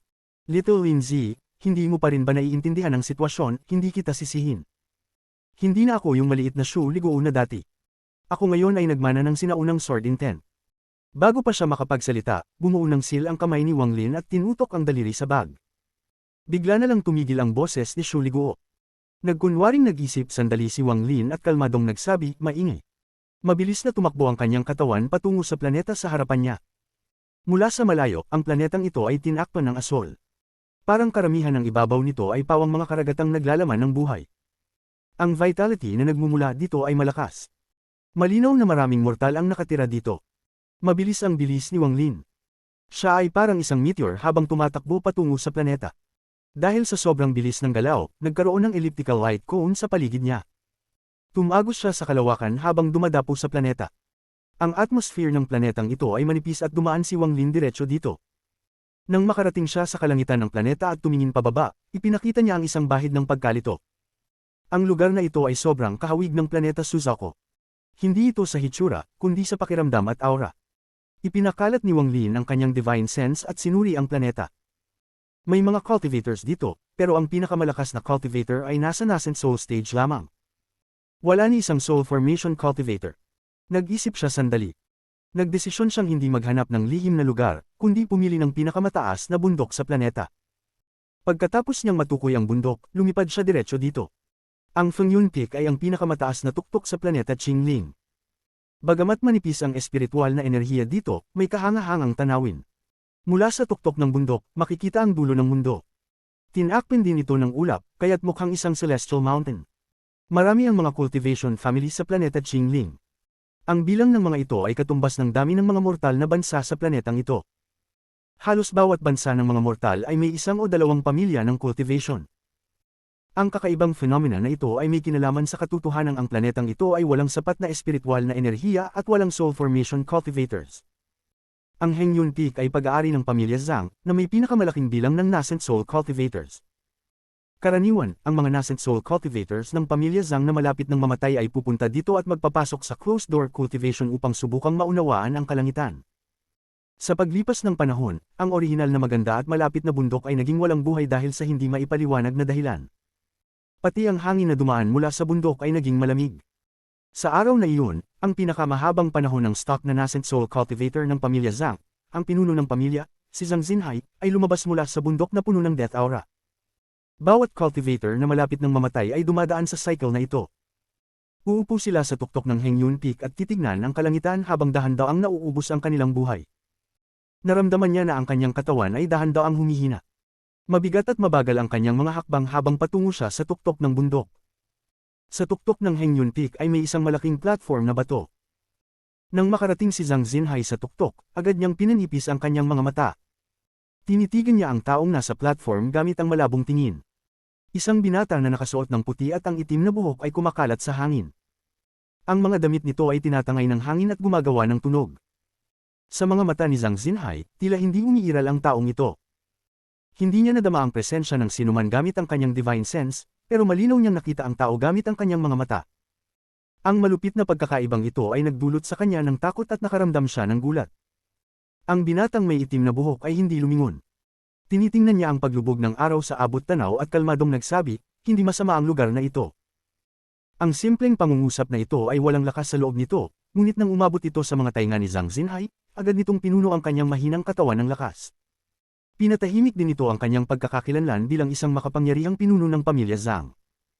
Hindi niya napigil ang ibaba ang kanyang ulo at puno ng takot ang mga mata niya. Ito ay epekto ng aura. Ito ay isang bagay na alam niya. Kapag nakatagpo siya ng mga mortal emperors, sila ay umuyuko dahil sa kanyang aura. Sa sandaling ito rin ang nangyari sa kanya. Ang tanging paliwanag ay siya ay isang mortal sa mga mata ng binatang ito. Sayang, ginamit ninyo ang bundok na ito bilang libingan. Ipinagpag ng binatang may itim na buhok ang kanyang ulo at inalog ang kanyang kanang kamay. Agad na nayanig ang bundok at ang death aura na nagtipon dito sa loob ng maraming taon ay agad na nawala ng walang bakas. Ang buong bundok ay parang muling nabuhay, parang isang tao na gumaling mula sa isang matagal ng sakit. Agad itong bumangon at punong-puno ng buhay. Si Zhang Xinhai ay nagulat at tinitigan ang tanawin sa kanyang harapan at tanging nakabawi lamang siya pagkaraan ng ilang sandali. Ang kanyang mukha ay puno ng pananabik. Walang pag-aalinlangan, yumuko siya sa lupa at magalang na nagsabi, Junior Zhang Xinhai ay magalang kay Senior. Kung ang Senior ay nasisiyahan sa Heng Yunpik na ito, ibibigay ko ito agad sa iyo. Heng Yunpik. Ang binatang may itim na buhok ay si Wang Lin. Lumiko siya, tinitigan si Zhang Xinhai at dahan-dahang nagsabi, malapit na ang pagtatapos ng iyong buhay. Magiging mahirap itong baguhin kahit pa gamit ang aking lakas. Si Zhang Xinhai ay naglabas ng isang mapait na ngiti at magalang na nagsabi, Senior, mali po kayo. Naiintindihan ko ang kalooban ng kalangitan at hindi ako humihingi ng tulong. Ang makatagpo ng isang makapangyarihang cultivator tulad ni Senior bago mamatay ay wala ng ibang pangarap. Hindi pa man ang bundok na ito, ibibigay ko pa kay Senior ang planetang Qingling kung nais po nyo. Si Wang Lin ay lumingon at ipinadala ang isang sinag ng espiritual na enerhiya sa pagitan ng mga kilay ni Zhang Xinhai.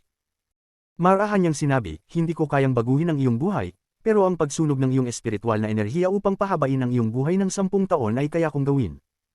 Nang ipadala ang sinag na iyon ng espiritual na enerhiya, huminga ng malalim si Wang Lin. Ang spell na ito ay isang bagay na kaya lamang niyang gamitin pagkatapos makita ang ikatlong hakbang. Kung nalaman niya ito noon, hindi sana magtatago si Limuan sa loob ng heaven-defying being. Nang dama po ang spell sa pagitan ng mga kilay ni Zhang Xinhai, ang kanyang katawan ay nayanig at agad niyang naramdaman ang vitality mula sa espiritual na enerhiya sa kanyang katawan. Namumula ang kanyang mukha at kumuha siya ng malalim na hininga. Tinitigan niya si Wang Lin at magalang na nagsabi, Salamat, Senior. Kung mayroong utos si Senior, gagawin ko ang aking makakaya upang isakatuparan ito. Ang isang taong naging pinuno ng pamilya Zhang ay hindi bobo. Wala nang ibang tao sa mundong ito ang gagawa ng ganito ng walang kapalit. Nang marinig niyang sinabi ni Wang Lin na maganda ang bundok na ito, agad niyang ipinagkaloob ito ng walang alinlangan. Para sa isang cultivator na katulad ni Wang Lin, ang pagsabi na maganda ito ay isang malaking awa. Ang mga may masamang temperamento ay diretsyo na itong sasakupan. Kung hindi sila masaya, madali nilang mapapatay ang ilang maliliit na pamilya ng cultivation katulad nila. Ipinagpalagay ni Zhang Xinhai na ang taong ito ay hindi galing sa planetang Qingling at siguradong galing siya sa labas. Upang makarating sa kalawakan, nangangahulugang nasa soul transformation stage o mas mataas siya. Tahimik na tinitigan ni Wang Lin si Zhang Xinhai at kalmadong nagsabi, bibigyan kita ng 10 taon upang mangalap ng pinakamaraming galit mula sa mortal na mundo. Mas marami, mas mabuti. Kung ako ay matutuwa sa iyong resulta, at hanggat may ako sa planetang ito, ang pamilya Zhang niyo ay hindi mawawala. Pumunta na. Hinilabaan ni Wang Lin ang kanyang mga manggas. Si Zhang Xinhai ay nakaramdam ng isang bugzo ng hangin. Nang magbukas ang kanyang mga mata, ang kanyang paligid ay puro makapal na ulap at hangin. Nang maibalik ang kanyang paningin, siya ay nasa paanan ng bundok. Ang eksena mula sa dati ay parang isang panaginip para sa kanya. Hinaplos niya ang lugar sa pagitan ng kanyang mga kilay, naramdaman ng siksik na vitality sa kanyang katawan, at kumuha siya ng malalim na hininga. Ang kanyang mga mata ay puno ng excitement habang yumuko siya sa bundok at mabilis na umalis. Dapat kong gawin ang lahat upang matupad ang utos ni Senior. Si Zhang Xinhai ay nagbago ng liwanag at mabilis na tumakbo patungo sa tahanan ng pamilya Zhang. Matapos ipadala si Zhang Xinhai, nag-isip si Wang Lin saglit bago kinuha ang 1 billion soul flag. Maingat niyang itinusok ang 30 puwet na bandila sa bundok. Ang bandila ay binuksan ng hangin at ang mga soul fragments ay lumabas, pinalibutan ng buong tuktok. Ang 3 pangunahing kaluluwa ay lumabas at pinalibutan ng lugar. Agad na tinakpan ng buong bundok ng makapal na itim na ulap. Inihaplos ni Wang Lin ang kanyang kanang kamay pabalik at isang malakas na puwersa ang sumabog patungo sa bundok. May mga tunog ng pagsabog at isang malaking kuweba ang sumulpot sa bundok. Ang pinto ng kuweba ay nasa tuktok ng bundok, pinalibutan ng mga bato. Mukhang napakabighani ng itsura nito. Inutusan ni Wang Lin ang kanyang kanang daliri at isang celestial spell ang lumabas at na-imprinte sa pintuan. Ang presensya ng celestial spell ay nagdulot ng matinding presyon. Matapos gawin ang lahat ng ito, umupo si Wang Lin at muling ipinalaganap ang kanyang divine sense sa buong planeta Qingling. Ngayon, hindi siya naghahanap, kundi nagpapadala ng mensahe. Simula ngayon, ang planetang ito ay magiging aking cultivation planet. Ang lugar na 5,000 kilometro sa paligid ng Heng Yunpik ay isang zona ng pagbabawal. Sinumang pumasok dito ay walang awa. Ang divine sense ni Wang Lin ay parang kidlat na umalingaw sa buong planeta. Pumasok sa mga tainga ng bawat cultivator, na nagdulot ng malaking pagbabago sa kanilang mga ekspresyon. Gayunpaman, wala ni isa sa kanila ang naglakas loob na lumaban. Ang spell na kayang maglaganap sa buong planeta ay nagpasabog ng takot sa kanilang mga puso at nagdulot sa kanila ng pakiramdam na ito ay hindi kapanipaniwala. Mula sa araw na ito, ang planeta Qingling ay may-ari na, at ang may-ari na iyon ay si Wang Lin. Si Wang Lin ay ang pinakamataas na nilalang sa planeta Qingling. Siya ay katulad ng Blood Ancestor na may karapatang kontrolin ang buhay at kamatayan sa Blood Planet. At tulad din ng pinakamataas na pagkakakilanlan ng All-Seer sa planetang Tianyun.